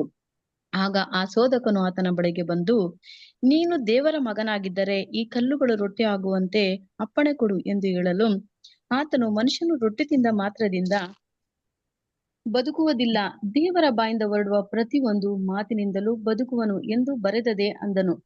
ಓಕೆ. ಸರಿ, ನೋಡ್ಬೇಕಾದ್ರೆ ಇಲ್ಲಿ ವಾಕ್ಯ ಏನ್ ಹೇಳ್ತಾ ಇದ್ರೆ, ಸೇತಾನಿಂದ ಶೋಧನೆ ಆಗ್ಬೇಕು ಅಂತಾನೆ ಎಲ್ಲಿಗೆ ಒಯ್ಯಲ್ಪಟ್ಟಂತೆ? ಅಲ್ಲಿ ಅಡವಿಗೆ ಒಯ್ಯಲ್ಪಟ್ಟಂತೆ. ಅದರ ಯಾಕೆ ಬೇರೆ ಕೆಲಸ ಇಲ್ವಾ? ತಪ್ಪಿದ್ರೆ ಆಯ್ತು, ಇವರೇ ಶೋಧನೆಗೆ ಹುಡ್ಕೊಂಡು ಹೋಗ್ಬೇಕಾಯ್ತು ಅಡವಿಗೆ ಅಲ್ವರ? ಅಲ್ಲಿ ಹೋಗ್ಬಿಟ್ಟು ಶೇತಾನ ಶೋಧನೆಗೆ ಬರಲಿ ಅಂದ್ಬಿಟ್ಟು ಇವ್ರು ಅಡವಿಗೆ ಹೋದ್ರೆ ಮನೆ ಇದ್ರೆ ಆಗಿರೋದಲ್ವಾ? ಅಡಿಸನ್ ತಗೊಂಡೋಗಿ ತಪ್ಪಿಗೆ ಮನೆ ಇದ್ರೆ ಆಗಿರೋದಲ್ವಾ? ಯಾಕೆ ಇಲ್ಲಿ ಈ ಅಂಡರ್ಸ್ಟ್ಯಾಂಡಿಂಗ್ ಆಫ್ ದ ಸ್ಕ್ರಿಪ್ಚರ್ ಇದೆಯಲ್ಲ, ಇದೇನ್ರಿ ಸ್ವಲ್ಪ ರಾಂಗ್ ಆಗಿ ಏನಾಗಿದೆ ನಮ್ಮ ಕನ್ನಡದಲ್ಲಿ ಕೊಟ್ಟವ್ರೆ ಅಲ್ವರ? ಆಕ್ಚುಲಿ ಏಸು ಕ್ರಿಸ್ತ ಅಡವಿಗೆ ಏನಕ್ಕೆ ಹೋದ್ರು? ಶೋಧನೆ ಮಾಡೋದಕ್ಕೆ, ಶೋಧನೆ ಒಂದೋದಿಕ. ಇಲ್ಲ ಸರ್. ವಾಕ್ಯ ಓದ್ರೆ ಹೆಂಗಿದೆ ಏನ್ರಿ? ಇನ್ನೊಂದ್ಸತಿ ಓದ್ರಿ ಅಂತೀನಿ, ಒಂದೇ ವಾಕ್ಯ ಓದಿ ಶಾಂತಸ್ಟರ್. ಆಗ ಯೇಸು ಸೈತಾನನಿಂದ ಶೋಧಿಸಲ್ಪಡುವುದಕ್ಕಾಗಿ ಆತ್ಮನು ಆತನನ್ನು ಅಡವಿಗೆ ಒಯ್ದನು. ಓಕೆಪ್ಪ. ಇವಾಗ ಶೇತಾನಿಂದ ಶೋಧನೆ ಹೊಂದೋದಿಕ್ಕಂತಾನೆ ಎಲ್ಲಿ ಹೋದ್ರಂತೆ? ಅಡವಿಗೆ ಹೋದ್ರಂತೆ. ಸರಿ, ಹಂಗಾರೆ ಸೇತಾನ್ ಏನ್ ಮಾಡ್ಬೇಕಾಯ್ತು? ಯೇಸು ಕ್ರಿಸ್ತನ ಫಸ್ಟ್ ಡೇ ಇಂದಾನೆ ಶೋಧನೆ ಕೊಡ್ಬೇಕಾಯ್ತಲ್ವಾ? ಹೌದಾ ಇಲ್ವಾ? ಹೌದ್ರಿ. ಆದ್ರೆ ಯಾವಾಗ ಬಂದಂತೆ? ಓದಿಂತೀನಿ. ಆತನು 40 ದಿವಸ ಹಗಲಿರುಳು ಉಪವಾಸವಿದ್ದ ತರುವಾಯ ಆತನಿಗೆ ಹಸಿವೆ ಆಯಿತು. ಆಮೇಲೆ ಆಗ ಆ ಶೋಧಕನು ಆಗ ನೋಡ್ರಿ, ಹಂಗಾರೆ 40 ಡೇಸ್ ಯೇಸು ಕ್ರಿಸ್ತ ಏನ್ ಮಾಡವ್ರೆ? ಉಪವಾಸ ಉಪವಾಸ ಇದ್ದರು. ಇದ್ದಾರೆ. ಆವಾಗ ಸೇತಾನ್ ಬರ್ಲಿಲ್ವಾ? ಬರ್ಲಿಲ್ಲ ಸರ್. ಬರ್ಬೇಕಾಯ್ತಲ್ವಾ? ಅದಕ್ಕೆ ತಾನೇ ಹೋಗಿರೋದು. ಹ್ಮ್ ಆದ್ರೆ ಅಲ್ಲಿ ಬರ್ಲಿಲ್ವಂತೆ. ಯಾವಾಗ ಬಂದಂತೆ? 40 ದಿವಸ ಆಗಿದ್ಮೇಲೆ ಯಾವಾಗ ಯೇಸು ಕ್ರಿಸ್ತಂಗೆ ಉಪವಾಸ ಅಂತ ಫೀಲ್ ಆಯ್ತೋ ಆವಾಗ ಶೋಧಕನ್ ಬಂದಂತ. ಹಂಗಾರೆ ಇದು 40 ದಿವಸ ಹೋಗಿದ್ರು. ಅಲ್ಲಿ ನಮ್ಮ ಟ್ರಾನ್ಸ್ಲೇಷನ್ಗಳು ಎಷ್ಟು ಚೆನ್ನಾಗಿ ಹಾಕ್ಬಿಟ್ಟವ್ರೆ ಅಂತಂದ್ರೆ, ನಾವು ಹಂಗೆ ಗಡಗಡ ಓದ್ಕೊಂಡು ಹೋದ್ರೆ ಗಡಗಡ ಅಂತ ಓದ್ಕೊಂಡು ಹೋಗ್ಬಿಡ್ತೀರಿ. ಅದ್ರ ಇಷ್ಟ ಬಂದ ರೀತಿಯಲ್ಲಿ ಎಲ್ಲ ಆಲೋಚನೆಗಳನ್ನ ತಗೊಂಡ್ಬಿಡ್ತೀರಿ. ಕರ್ತನಲ್ಲಿ ಪ್ರೀತಿ ಅಂತ ಸ್ವರ್ಗಳ ಯೇಸು ಕ್ರಿಸ್ತು 40 ದಿನ ಹಗಲು ರಾತ್ರಿ ಶೋಧನೆ ಹೊಂದೋದಕ್ಕೆ ಅಡವಿಗೆ ಹೋಗಿಲ್ಲ ರೀ. ಶೋಧನೆ ಬಂದಿದ್ದು ಯಾವಾಗ? 40 ಡೇಸ್ ಆಗಿದ್ಮೇಲೆ. 40 ಡೇಸ್ ಮತ್ತೆ ಯೇಸು ಕ್ರಿಸ್ತು ಏನ್ ಮಾಡಿದ್ರಂತೆ? ಹಗಲು ರಾತ್ರಿ ಏನ್ ಮಾಡವ್ರೆ? ಪ್ರಾರ್ಥನೆ ಹ?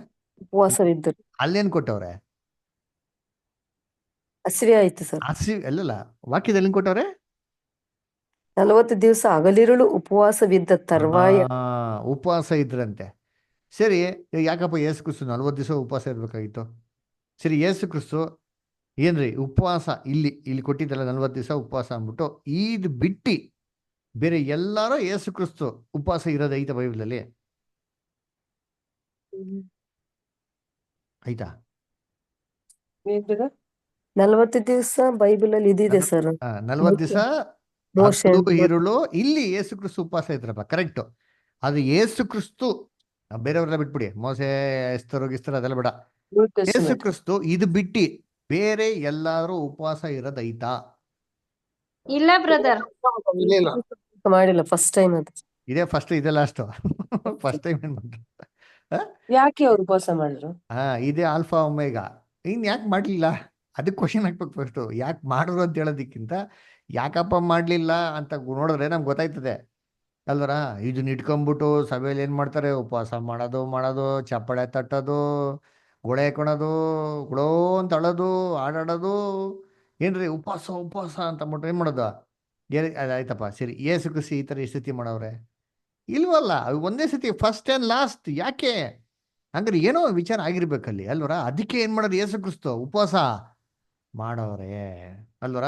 ಇವಾಗ ಯೋಚನೆ ಮಾಡಿದ್ರಿ, ಉಪವಾಸ ಅಂತಂತ ಹೇಳ್ಬೇಕಾದ್ರೆ 2 ಥರ ಇದ್ದಾರೆ. ಒಂದು ಬೇಕೆಂತೂ ಮಾಡೋದು, ಏನ್ರಿ ಊಟ ಮಾಡಿದ್ರೆ ಬಿಡೋದು, ಏನ್ರಿ ಅದು ಒಂದು ರೀತಿ ಉಪವಾಸ. ಇನ್ನೊಂದು ಏನ್ರಿ ನಮ್ಗೆ ಗೊತ್ತಿಲ್ದ್ರ ಏನಾಗೋದು ಉಪವಾಸ ಅಂತದ್ದು ಮಾಡೋದು. ಎಕ್ಸಾಂಪಲ್, ಇವಾಗ ಕೆಲವೊಂದು ಸತಿ ಏನಾಗ್ಬಿಡ್ತೀವಿ ನೋಡಿ, ನಾವು ಟ್ರಾವೆಲ್ ಮಾಡ್ತಾ ತಿಳ್ಕೊಳ್ಳಿ ಅಲ್ವರ? ಏನ್ರಿ ಆ ಟೈಮ್ ಹೆಂಗ್ ಹೋಗ್ತಾ ನಮ್ಗೆ ಏನಾಗಲ್ಲ, ಗೊತ್ತಾಗೋದಿಲ್ಲ ಅಲ್ವರ? ಟೈಮ್ ನೋಡಿದ್ರೆ ಏನಾಗ್ಬಿಡ್ತಾರೆ, ಲೇಟ್ ಆಗ್ಬಿಡ್ತಾರೆ, ಊಟ ಸಿಕ್ಕಲ್ಲ.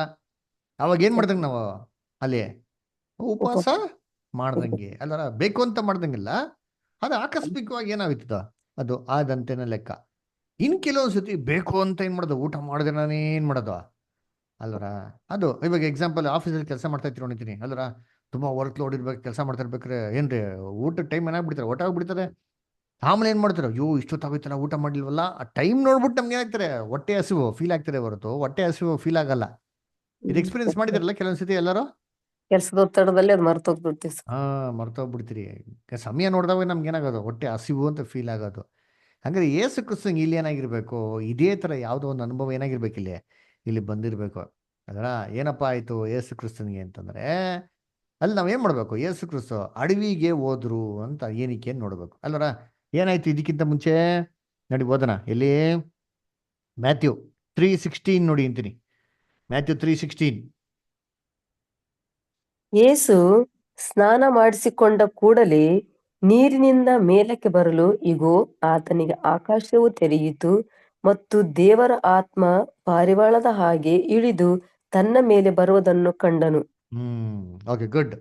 ಇಲ್ಲಿ ಯೇಸು ಕ್ರಿಸ್ತು ಬ್ಯಾಪ್ಟಿಸಮ್ ತೊಗೊಂಡಿದ ತಕ್ಷಣ ಏನಾಯ್ತಂತೆ, ದೇವರ ಆತ್ಮವು ಪಾರಿವಾಳದ ಹಾಗೆ ಇಳಿದು ಹಾ. ಬಂದು. ನಾವೆಲ್ಲ ಟಿವಿಲಿ ಅದೇ ನೋಡಿರೋದು. ಅದಕ್ಕಿಂತ ಮುಂಚೆ ಏನೋ ಬಂತಲ್ಲ, ಏನಾಯ್ತಲ್ಲ, ಆಕಾಶವು ತೆರೆಯಿತು. ಇದನ್ನ ಯಾರು ನೋಡ್ಸೋದಿಲ್ವಲ್ಲ, ಯಾರು ಹೇಳೋದಿಲ್ವಲ್ಲ, ಯಾಕೆ ಹೇಳಕ್ ಗೊತ್ತಿಲ್ಲ, ಅದಕ್ಕೆ ಮಾಡೋ ಸ್ಕಿಪ್ ಮಾಡ್ಬಿಡುತ್ತೆ, ಬಿಡಕಪ್ಪ ಅದೆಲ್ಲ ನಮ್ಗೆ ಏನಾಗಬೇಕಿತ್ತ. ಸರಿ, ಆಕಾಶ ತೆರೀತು ಅಂದ್ರೆ ಏನರ್ಥ? ನೀ ಬ್ಯಾಪ್ಟಿಸಮ್ ತೊಗೊಂಡ್ಬೇಕು, ಯಾವತ್ತು ಆಕಾಶ ತೆರೆದಿದ್ಯಾ? ಇಲ್ಲ ಸರ್, ಒಲಿ ಪಾರವಾಳ ಬಂದಿದ್ಯಾ? ಇಲ್ಲ. ನಮ್ಗೆ ಹೃದಯ ತೆಗಿತ್ತು. ಕಾಗೇದೇ ಹೃದಯ. ಬರಲ್ಲ ಅಲ್ವರ, ಬ್ಯಾಪ್ಟಿಸಮ್ ತಗೊಟ್ರೆ. ಮತ್ತೆ ಏಸು ಕ್ರಿಸ್ತನ್ಗೆ ಯಾಕೆ ಆಕಾಶ ತೆರೀತು ಅಲ್ವರ? ಏನ್ ಆಕಾಶ ಹೆಂಗ್ ಮುಚ್ಕೊಂಡ್ಬಿಡ್ತೀನಿ, what is the meaning of this one? Son of God. ಅದಕ್ಕೆ ಆಕಾಶ ತೆರೆದ್ಬಿಡ್ತು. ದೇವರ ಮಗನಾಗಿ ಆತನಿಗೆ ಲೋಕಕ್ಕೆ ಕಳಿಸಿಕೊಟ್ಟಿತ್ತು. ಆತನ ಅದಕ್ಕೆ ದೇವರ ದೇವ್ರ ಆಕಾಶ ಓಪನ್ ಮಾಡಿದ್ರ Begotten ಏನರ್ಥ? son. He is a begotten son. That's why. ಎಲ್ಲ ಚೆನ್ನಾಗೆಲ್ಲ ಕತೆ ಎಲ್ಲ ಕಟ್ತೀರಾ. ಹಂಗಾಗೋಯ್ತು ಹಿಂಗಾಯ್ತು, ದೇವ್ರ ಮೇಲೆ ಹಾಕ್ಬಿಟ್ರೆ ಯಾರು ಮಾತಾಡಲ್ವಲ್ಲ ಅಂದ್ಬಿಟ್ಟು ಭಯ. ಸರಿ, ಆಕ್ಚುಲಿ ಏನ ಥಿಂಕ್ ಮಾಡಿ ಸ್ವಲ್ಪ ನೋಡಿ. ಇವಾಗ ಸತ್ಯವೇದದಲ್ಲಿ ಏನೋ ಕೊಡ್ತಾರೆ ವಿಚಾರ ಅಂತಂದ್ರೆ, ಸುಮ್ಮನೆ ಹಂಗೆ ದೇವ್ರು ಏನ್ ಮಾಡಕ್ ಹೋಗಲ್ಲ, ಏನು ಕೊಡಕ್ ಹೋಗಲ್ಲ ರೀ. ಸುಮ್ಮನೆ ಹಂಗೆ ಆಕಾಶ ತೆರೆದ್ಬಿಡ್ತು, ನೀನು ಹಂಗೆ ಟಕ್ಕಂತ ಕಿಟಕಿ ತರ ಓಪನ್ ಆಗೋಯ್ತಾ ಅಂದ್ರೆ ಇಲ್ಲ. Because ಪ್ರಿಯ ಮಗನು ಇವಾಗ ನಮಗೆ ಚೆನ್ನಾಗಿ ಗೊತ್ತಿರೋ ಹಾಗೆ ಏನ್ರಿ, ಆಕಾಶ ಅಂತಂದ್ರೆ ಆಕಾಶದಲ್ಲಿ ಏನಾಗಿದ್ದಾರೆ, ನಮ್ಮ ಪರಲೋಕದ ತಂದೆಯ ದೇವ್ರೇನಾಗಿದ್ದಾರೆ ಅಲ್ಲಿ ಇದ್ದಾರೆ ಅಲ್ವರ. ಸೊ ಇಲ್ಲಿ ಬ್ಯಾಪ್ಟಿಸಮ್ ತಗೊಂಡಾಗ ದೇವ್ರವ್ರಿಗೆ ಏನ್ ಕೊಟ್ರಪ್ಪ ಅಂದ್ರೆ ಹೋಲಿ ಸ್ಪಿರಿಟ್ ಕೊಟ್ರು. ಹೋಲಿ ಸ್ಪಿರಿಟ್ ಅನ್ನು ಏನಪ್ಪಾ ಅಂತ ನಾವು ಪಾಠ ನೋಡಿದ್ರಿ ಅಲ್ವರ, ದ ಸ್ಪಿರಿಟ್ ಆಫ್ ಅಂಡರ್ಸ್ಟ್ಯಾಂಡಿಂಗ್, ಬುದ್ಧಿ, ತಿಳುವಳಿಕೆ, ಜ್ಞಾನದ ಆತ್ಮ ಅಂತ ನಾವೇನ್ ಮಾಡಿದಿರಿ, ಬಲ, ಶಕ್ತಿ, ಆತ್ಮ ಅಂತ ನಾವೇನ್ ಮಾಡಿದ್ರಿ, ತಿಮೋತಿಲಿ ಓದಿದಿರಿ. ಕರೆಕ್ಟಾ? ದೇವ್ರು ನಮ್ಗೆ ಹಿಡಿತನದ ಆತ್ಮ ಏನ್ ಮಾಡಲಿಲ್ಲ, ಕೊಡ್ಲಿಲ್ಲ. ಅದು ಬದಲಾಗಿ ಏನ್ರಿ, ಜ್ಞಾನ, ಬುದ್ಧಿ, ತಿಳುವಳಿಕೆ, ಬಲ, ಶಕ್ತಿ, ಆತ್ಮ ಏನ್ ಮಾಡಿದ್ ನಮ್ಗೆ ದೇವ್ರು Counselor. ಪಾಲಿಸಿದ್ದಾರೆ ಅಲ್ವರ. ಹಂಗಾರೆ ಯಾವಾಗ ಕ್ರಿಸ್ತನ್ಗೆ ಹೋಲಿ ಸ್ಪಿರಿಟ್ ಬಂತು ಏನಪ್ಪಾ ಆಯ್ತು ಅಂತಂದ್ರೆ, ಪರಲೋಕದಲ್ಲಿರೋಂಥ ಅನೇಕ ವಿಚಾರ ಅಂದ್ರೆ ಏನು, ಪರಲೋಕದ ವಿಚಾರಗಳು ಅದೇನಾಯ್ತು ಅವ್ರಿಗೆ ಕ್ರಿಸ್ತನ್ಗೆ ಏನ್ರಿ ಅರ್ಥ ಆಗೋದಕ್ಕೆ ಏನಾಯ್ತು, ಜ್ಞಾನ ಬಂತು. ಜ್ಞಾನೋದಯವಾಯ್ತು. ಎಸ್, ಅವ್ರ ತಿಳುವಳಿಕೆ ಅರ್ಥ ಆಗೋದಕ್ಕೆ ಏನಾಯ್ತು, ಅವ್ರಿಗೆ ಗೊತ್ತಾಯ್ತು. ನೋಡಿ ಎಲ್ಲೈತೆ, ಕೊಲೋಸ್ಯರ ಪತ್ರಿಕೆ ಓದ್ರಿ, ಕೊಲೋಸ್ಯರು 3ನೇ ಅಧ್ಯಾಯ 1-2. ಆದ ಕಾರಣ ನೀವು ಕ್ರಿಸ್ತನೊಂದಿಗೆ ಎಬ್ಬಿಸಲ್ಪಟ್ಟಿರುವುದರಿಂದ ಮೇಲಿರುವುಗಳನ್ನು ಹುಡುಕಿರಿ. ಹ್ಮ್ ಅಲ್ಲಿ ಕ್ರಿಸ್ತನು ದೇವರ ಬಲಗಡೆಯಲ್ಲಿ ಆಸನಾರೂಢನಾಗಿದ್ದಾನೆ. ಮೇಲಿರುವಂತವುಗಳ ಮೇಲೆ ಮನಸ್ಸಿಡಿರಿ, ಭೂಸಂಬಂಧವಾದಗಳ ಮೇಲೆ ಇಡಬೇಡಿರಿ. ಯಾಕಂದರೆ ನೀವು ಸತ್ತಿರಲ್ಲ, ನಿಮ್ಮ ಜೀವವು ಕ್ರಿಸ್ತನೊಂದಿಗೆ ದೇವರಲ್ಲಿ ಮರಿಯಾಗಿ ಬಿಟ್ಟಿದೆ. ನೋಡ್ರ, ನಿಮ್ ಮನ್ಸು ಮೇಲೆ ಇರ್ಲಿ, ಮೇಲಿರೋಂಥ ವಿಚಾರಗಳಲ್ಲಿ ನಿಮ್ ಮನ್ಸು ಇರ್ಲಿ ಅಂದ್ರೆ ಏನ್ ಮೇಲೆ ಇರೋದು, ಮೇಲೆ ಏನೈತೆ, ಈಗ ತಲೆ ಎತ್ತಿ ನೋಡ್ರಿ ಏನ ಕಾಣಿಸ್ತದ, ಏನ್ ಮೇಲೆ ಏನೈತೆ, ಏನೋ ಕಾಣಿಸಲ್ಲ. ಅಲ್ಲಿ ಮನ್ಸು ಇಡ್ರಿ ದಿನ ರೋಡ್ ನೋಡ್ಕೊಂಡು ಹೋಗಿದ್ರೆ ಬರೀ ಆಕಾಶ ಕೂಡ ಹೋಗ್ಬೇಕಾ? ಮೇಲಿರೋದನ್ನ ಏನು ಅಂತಂದ್ರೆ ನಮ್ಗೆ ಕಾಮನ್ ಸೆನ್ಸ್ ಹೇಳ್ತಾರೆ, ಅದಕ್ಕೆ ನಮ್ಗೆ ದೇವ್ರ ಸ್ಪಿರಿಚುವಲ್ ಸೆನ್ಸ್ ಅಂತ ಕೊಟ್ಟವ್ರೆ. ಕರೆಕ್ಟಾ ಏನ್ರಿ? ಯಾವ್ದು ಕೆಟ್ಟದ್ದು ಯಾವ್ದು ಒಳ್ಳೇದು ವಿಚಾರಿಸೋ ರೀತಿಯಲ್ಲಿ ದೇವ್ರ ನಮ್ಗೆ ಗಟ್ಟಿ ಆಹಾರ ಏನ್ ಮಾಡ್ತಾರೆ, ನಮ್ಗೆ ಕೊಡ್ತಾವ್ರೆ.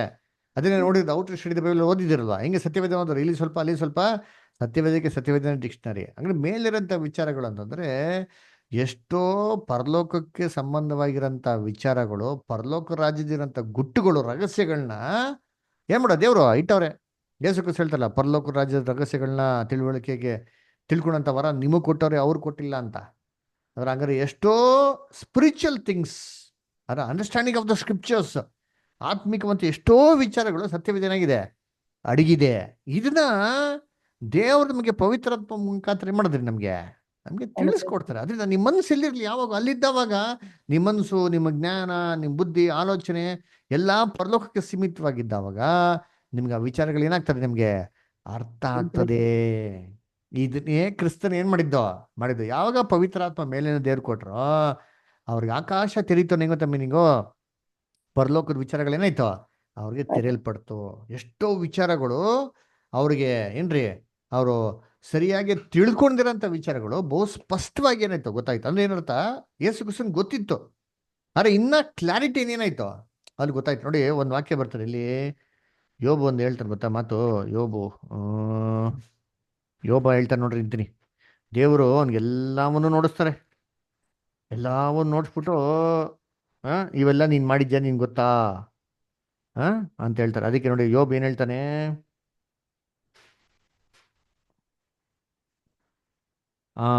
42ನೇ ಅಧ್ಯಾಯ 5ನೇ ವಾಕ್ಯ.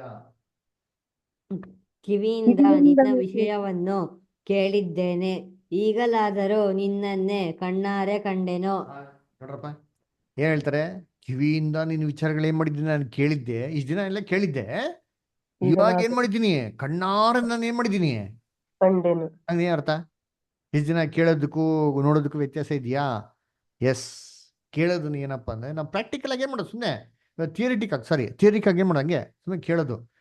ಅದು ರಿಯಲ್ ಆಗಿ ನಾವು ಯಾವಾಗ ಅನುಭವಿಸ್ತೀವಿ ನೋಡ್ರಿ ಅಂತೀನಿ ಏನ್ರಿ, ಅದು ನಮ್ಗೆ ಏನಾಗದು ಇವಾಗ ತಿಳ್ಕೊಂತೀರಿ ಗೊತ್ತಾ, ಅದು ನಮ್ಗೆ ಏನಾಗ್ತಾರ ಅವಾಗ, ಓ ಇದು ಹೀಗಪ್ಪ ಅಂತ ನಮ್ಗೆ ಏನಾಗ್ತಾರ ಅವಾಗ ಗ್ರಹಿಸ್ಕೊಂಡಂತೆ ರೀತಿ. ಇದನ್ನೇ ಯೇಸು ಕ್ರಿಸ್ತ ಎಕ್ಸ್ಪೀರಿಯನ್ಸ್ ಮಾಡಿದ್ರಿ. ಅವ್ರಿಗೇನ್ ಗೊತ್ತಾ, ಚಿಕ್ಕ ವಯಸ್ಸಿಂದ ಎಲ್ಲ ಗ್ರಂಥಗಳು ಗೊತ್ತಿಲ್ದಿರೋದು ಯಾವ್ದಿಲ್ಲನ್ರಿ ಅವ್ರು ಸೂಪರ್ ರೀ. ಸೋಲೋಮನ್ಗಿಂತ ನನಗೆ ಎಲ್ಲ ಚೆನ್ನಾಗಿ ಗೊತ್ತಿತ್ತು, ಆದರೆ ಇದರಲ್ಲಿರೋಂಥ ಎಷ್ಟೋ ವಿಚಾರಗಳು ಕ್ರಿಸ್ತನ್ಗೇನಾಗಿಲ್ಲ, ಅವ್ರಿಗೆ ಆಳವಾಗಿರೋಂಥ ವಿಚಾರಗಳು ಗೊತ್ತಾಗಿಲ್ಲ. ಯಾವಾಗ ದೇವರು ಹೋಲಿ ಸ್ಪಿರಿಟ್ ಕೊಡ್ತಾರೋ ಅವ್ರ ಐಸ್ ಆಫ್ ಅಂಡರ್ಸ್ಟ್ಯಾಂಡಿಂಗ್ ಏನಾಯ್ತು, ಓಪನ್ ಆಯ್ತು. ಅದರ ಎಷ್ಟೋ ವಿಚಾರಗಳೇನಾಯ್ತು ಅವ್ರಿಗೆ ತಿಳಿಯಲ್ಪಡ್ತು. ಅದರ ಇದನ್ನ ಯೇಸು ಕ್ರಿಸ್ತು ಏನಪ್ಪ ಮಾಡಿದ್ರು ಅಂತಾರೆ, ಮೆಡಿಟೇಟ್ ಮಾಡಿದ್ರು, ಧ್ಯಾನ ಮಾಡಿದ್ರು. ಅದರ ಇದ್ರ ಬಗ್ಗೆ ಎಲ್ಲ ವಿಚಾರಗಳನ್ನ ಅದರ ಇವಾಗ ಯೇಸು ಕ್ರಿಸ್ತು ಏನ್ರಿ ಚಿಕ್ಕ ವಯಸ್ಸಲ್ಲಿ ಆಲಯದಲ್ಲಿದ್ರು. ನಮ್ಮ ಬೈಬಲ್ ಓದಿದ್ರಲ್ವಾ, 12 ವರ್ಷ ಏನ್ ಮಾಡ್ತಾರೆ, ಬಿಟ್ಬಿಟ್ಟು ಹೋಗ್ಬಿಡ್ತಾರೆ. ಆಕ್ಚುಲಿ ಮಗ ಇರ್ತಾನೆ ಭಾವಿಸ್ಕೊತಾರೆ, ಮುಂದಕ್ಕೆ ಹೋದ್ರೆ 3 ದಿನ ಆಮೇಲೆ ಗೊತ್ತಾಯ್ತದೆ ಯಾರಿಲ್ಲ, ಮಗ ಕಾಣಲಿಲ್ಲ ಸರ್. ಮಗ ಕಾಣಲಿಲ್ಲ. ಮಗ ಎಲ್ಲಿದ್ದಾರೆ, ಆಲಯದಲ್ಲಿ. ದೇವಾಲಯದಲ್ಲಿ ಆಲಯದಲ್ಲಿ ಏನ್ ಮಾಡ್ತಾ ಇದಾರೆ, ಉಪದೇಶಕರೊಂದಿಗೆ ಆತನು ಏನ್ ಡಿಸ್ಕಸ್ ಮಾಡ್ತಾ ಇದ್ರು, ಗ್ರಂಥಗಳಲ್ಲಿ ಕ್ರಿಸ್ತನ್ ಬಗ್ಗೆ ಏನ್ ಹೇಳ್ತಾರೆ ಅಂತಂದ್ಬಿಟ್ಟು ಇನ್ನ ಚೆನ್ನಾಗಿ ತಿಳ್ಕೊಂತ ಇದ್ರು ಅಲ್ದ್ರ. ಇವಾಗ ಅವ್ರ ಅಪ್ಪ ಅಮ್ಮ ಹುಡ್ಕೊಂಡ್ ಬಂದ್ಬೇಕಾದ್ರೆ ಮಗ ಅಲ್ಲೇ ಕೂತಿರ್ತಾರೆ, ಮಾತಾಡ್ತಾ ಇರ್ತಾರೆ. ಅದ್ರ ಯೋಚನೆ ಮಾಡಿರ್ತೀನಿ, ಇವಾಗ ಯೇಸು ಕ್ರಿಸ್ತು ಅವಾಗ ಯಾವ್ದ್ರ ಬಗ್ಗೆ ಚಿಂತೆ ಮಾಡಿದ್ರು, ಲೌಕಿಕವಾದ ವಿಚಾರಗಳನ್ನ ಚಿಂತೆ ಮಾಡಿದ್ರ. 3 days ಹೋಗಿದ್ದು ಯಾರು ಗೊತ್ತಾಗಿಲ್ಲ ಮೋಸ್ಟ್ಲಿ ಅವಾಗ, ತಂದೆ ತಾಯಿ ಗೊತ್ತಾಗೈತೆ ಅಲ್ವರ, ಕ್ರಿಸ್ತನ್ಗೆ ಏನಾಗಿಲ್ಲ ಅಲ್ಲಿ, ಕ್ರಿಸ್ತನ್ಗೆ ಗೊತ್ತಾಗಿರಲ್ಲ ಅಲ್ವರ. ಆ ರೀತಿನೇ ಇಲ್ಲಿ ಯಾವಾಗ ಪರಲೋಕದ ವಿಚಾರಗಳು ತಿಳಿತೋ, ಬೈಬಲ್ ಇಷ್ಟೊಂದೆಲ್ಲ ಇದೆಯಾ ಅಂತ ಅಂದ್ಬಿಟ್ಟು ಎಲ್ಲ ಸತ್ಯವಾದ ಇದನ್ನೆಲ್ಲ ಗ್ರಹಿಸ್ಕೊಬೇಕಾರೆ ಏನಾಗಿದೆ ಅಂದ್ರೆ 40 days 40 nights ಏನಾಗಿದೆ, ಹಂಗೆ ಕಾಲ ಕಳೆದೋಗಿದೆ. ಅವಾಗ ಯೇಸು ಕ್ರಿಸ್ತನ್ಗೆ ಏನ್ರಿ ಊಟ ಮಾಡಬೇಕು ಅಂತ ಏನಾಗಿಲ್ಲ, ಅಲ್ಲಿ ಹಸಿವೇ ಆಗಿಲ್ಲ, ಹಸಿವು ಅನ್ಸಿಲ್ಲ ಅವ್ರಿಗೆ. ನಾವು ಊಟ ಮಾಡಬೇಕು ಅಂತ ಫೀಲಿಂಗ್ ಏನಾಗಿಲ್ಲ, ಅಲ್ಲಿ ಬಂದಿಲ್ಲ. ನೋಡಿ ಎಕ್ಸಾಂಪಲ್ ಏನ್ರಿ ಇಲ್ಲಿ ಏನೋ ಇದು ಅಂದ್ಬಿಟ್ಟು ಹೇಳೋದಿಕ್ಕಲ್ಲ, ಒಂದು ಉದಾಹರಣೆ ಕೊಡಕ್ಕೆ ಮಾತ್ರ ಹೇಳೋದು ಅದರ. ಏನಪ್ಪ, ನಾವು ಯಾರೋ ದೊಡ್ಡವರಲ್ಲ, ನಾವೆಲ್ಲರೂ ಕೆಲಸಕ್ಕೆ ಬರೋ ಸೇವಕರೇ, ಆದರೂ ಕೂಡ ಒಂದು ಮಾತಿಗೆ ಅರ್ಥ ಆಗೋದಕ್ಕೆ ನಿಮ್ಗೆ ಹೇಳ್ಬೇಕು ಅಂದ್ರೆ ಯೋಚನೆ ಮಾಡಿ. ನಾವು ಎಷ್ಟೋ ಬೇಸಿಕ್ ಕ್ಲಾಸ್ನ ಏನು ಮಾಡಿದ್ರಿ ಕೇಳಿದ್ರಿ. ಕೆಲವೊಂದೆಲ್ಲ ಕ್ಲಾಸ್ಗಳು ಗಂಟೆಗಟ್ಟಲೆ ಏನಾಗ್ಬಿಡ್ತಾರೆ, ಹೋಗ್ಬಿಡ್ತಾರೆ, ನಮಗೆ ಟೈಮ್ ಹೋಗೋದು ಏನಾಗಲ್ಲ, ಗೊತ್ತಾಗಲ್ಲ ಸರ್, ಗೊತ್ತಾಗಲ್ಲ. ಅವಾಗ ಏನು ಮಾಡ್ತೀವಿ, ಟೈಮ್ ಇಟ್ಟು ನೋಡಿದ್ರೆ ಅಯ್ಯೋ ಏನು ಬದರ್ ಹಾರ್ಡ್ ಏನಾಗ್ಬಿಡ್ತು, ಮಧ್ಯಾಹ್ನ ಆಗೋಯ್ತಾ, ಅಯ್ಯೋ ಹಾರ್ಡ್ ಇಷ್ಟೊತ್ತಾಗೋಯ್ತಾ ಅಂತ ನಾವು ಯೋಚನೆ ಮಾಡ್ತೀರಿ. ಇದಕ್ಕೆ ಏನಪ್ಪ ಕಾರಣ ಅಂತಂದ್ರೆ ನಾವು ಯಾರೋ ಕಾರಣ ಅಲ್ಲ ರೀ, ದೇವರ ವಾಕ್ಯನೇ ಕಾರಣ. ದೇವರ ವಾಕ್ಯದಲ್ಲಿ ನಾವು ಎಷ್ಟು ಮುಳುಗಿರ್ತೀರೋ ನಮಗೆ ಟೈಮ್ ಹೋಗೋದು ಏನಾಗಲ್ಲ, ಗೊತ್ತಾಗೋದಿಲ್ಲ. ಹಸಿವು ಏನಾಗಲ್ಲ ನಮಗೆ, ಫೀಲ್ ಆಗಲ್ಲ.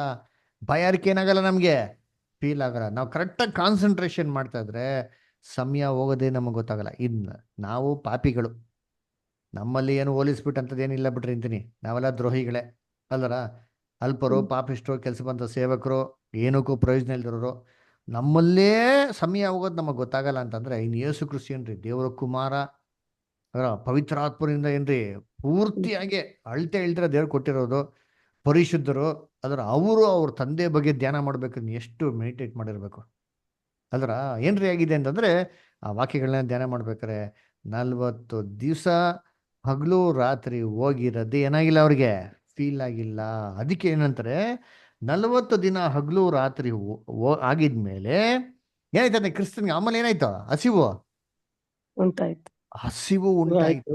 ಮೋಸೆ ಇದ್ರಲ್ಲ, ಮೋಸೆ ಪರ್ವತದ ಮೇಲೆ ಇರ್ಲಿಲ್ವಾ ದೇವ್ರ ಇದ್ರಿ ಜೊತೆಗೆ? ಹ್ಮ್ ಸರ್ 40 ದಿವಸ ಇತ್ತು. ಅವ್ರೇನೋ ಎಲ್ಲ ಕೆರೆ ತೊಗೊಂಡೋಗ್ಬಿಟ್ಟದ್ರ, ಎಲ್ಲ ಕೊಟ್ಬಿಟ್ರಪ್ಪ ಬೀಫು ಎಲ್ಲ, ಚಿಕನ್ ಮಟನ್ ಗಿಂಟ ಮಾಡ್ಕೊಂಡು ನಾನು ಮೇಡ ಕೂತಿರ್ತೀನಿ 40 ದಿವಸ ದೇವತೆ ಡಿಸ್ಕಸ್ ಮಾಡ್ಕೊಂಡು ತಿಂತೀನಿ ಅಂದ್ರ ಬ್ರೇಕ್ ತೊಗೊಂಡ್ರ? ನೋ. ಮೋಸಸ್ಸೇ ಹಂಗಿರ್ಬೇಕ್ರಿ, ಡೆಡಿಕೇಟ್ ಆಗಿರ್ಬೇಕ್ರೆ, ಇನ್ನು ಕ್ರಿಸ್ತನಿಂದ ಹಿಂಗಿರ್ಬೇಕ್ರಿ. ಅದನ್ನ ಕರ್ತನಲ್ಲಿ ಪ್ರೀತಿ ಅಂತ ಸೊಳ್ಳೆ ಪರಲೋಕದ ವಿಚಾರ, ದೇವ್ರ ವಿಚಾರ ಧ್ಯಾನ ಮಾಡ್ಬೇಕಾದ್ರೆ ಕ್ರಿಸ್ತನಿಗೆ ಸಮಯ ಹೋಗಿದ್ದೆ ಏನಾಗಿಲ್ಲ, ಅಲ್ಲಿ ಗೊತ್ತಾಗಿಲ್ಲ. ಯಾವಾಗ ಈ ಎಲ್ಲ ಧ್ಯಾನ ಎಲ್ಲ ಮುಗಿತಾರೋ ಅದು ಆಲ್ಮೋಸ್ಟ್ 40 days ಆಗ್ತಾರೆ. ಆವಾಗ ಅವ್ರಿಗೆ ಏನ್ರಿ ಹಸಿವು ಅಂತ ಏನಾಗ್ತಾರೆ ಅಲ್ಲಿ, ಏನ್ರಿ ಫೀಲ್ ಆಗ್ತದೆ. ಹಸಿವು ಅಂತ ಫೀಲ್ ಆದಾಗ ಕರೆಕ್ಟಾಗಿ ಯಾರು ಬಂದಿದ್ದ ಅವಾಗ? ಸೈತಾನ್. ಇಷ್ಟೊತ್ತು ಅಡ್ರೆಸ್ ಇಲ್ಲ. ಯಾಕೆ ಅಂದ್ರೆ ಇವ್ರ ಮೈಂಡ್ ಸ್ಪಿರಿಚುವಲ್ ಆಗಿರ್ಬೇಕಾದ್ರೆ, ಐ ಮೀನ್ ಏನು ಯೇಸು ಕ್ರಿಸ್ತ ಯಾವಾಗ ಸ್ಪಿರಿಚುವಲ್ ಆಗಿದ್ರು ಅಂದ್ರೆ ಇವ್ರ ವಾಕ್ಯನ ಧ್ಯಾನ ಮಾಡ್ತಾ ಇರ್ಬೇಕಾದ್ರೆ ಸೇತಾನ ಅವಾಗ ಕ್ರಿಯೆ ನೋಡ್ಸಿಲ್ಲ ರೀ. ಯಾವಾಗ ಏನ್ರಿ ಅವರು ಏನ್ರಿ ಸ್ವಲ್ಪ ರಿಲ್ಯಾಕ್ಸ್ ಆಗೋದಕ್ಕೆ ಶುರು ಮಾಡಿದ್ರು, ಸೇತಾನ ಏನ್ ಮಾಡ್ದ, ಅಲ್ಲಿ ಅವಕಾಶ ಅಂತ ತಗೊಂಡು ಕರೆಕ್ಟಾಗಿ ಹೊರಗಡೆ ಬರ್ತಾರೆ ನೋಡ್ರಿ. ಇದು ಶೋಧನೆ ಅಲ್ವರ ಕರ್ತನಲ್ಲಿ ಪ್ರೀತಿ ಅನ್ಸ್ಕೊಳ್ಳೆ. ಅದಕ್ಕೆ ಏನ್ರಿ ನಾವು ವಾಕ್ಯ ಕೇಳ್ಬೇಕಾರೆ ಏನಾಗಲ್ಲ ರೀ, ಅದರ ವಾಕ್ಯ ಕೇಳಕ್ ಹೋಗ್ತೀವಿ ನೋಡ್ರಿ ಯಾವಾಗ ಆಯ್ತದೆ. ಇಲ್ಲ ವಾಕ್ಯ ಕೇಳಿದ್ಮೇಲೆ ಏನಾಗ್ತದೆ ನಮಗೆ ಭಯಂಕರ ಏನ್ರಿ ಶೋಧನೆಗಳು ಬರ್ತವೆ ಅಲ್ವರ. ಅದಕ್ಕೆ ನೋಡ್ಬೇಕಾರೆ ಏನ್ ಹೇಳ್ತಾರೆ, ಅವಾಗ ಶೋಧಕನ ಬಂದು ಏನ್ ಹೇಳ್ತಾನೆ 3ನೇ ವಾಕ್ಯ ಓದಿಂತೀನಿ, ಮತ್ತೆ 4:3.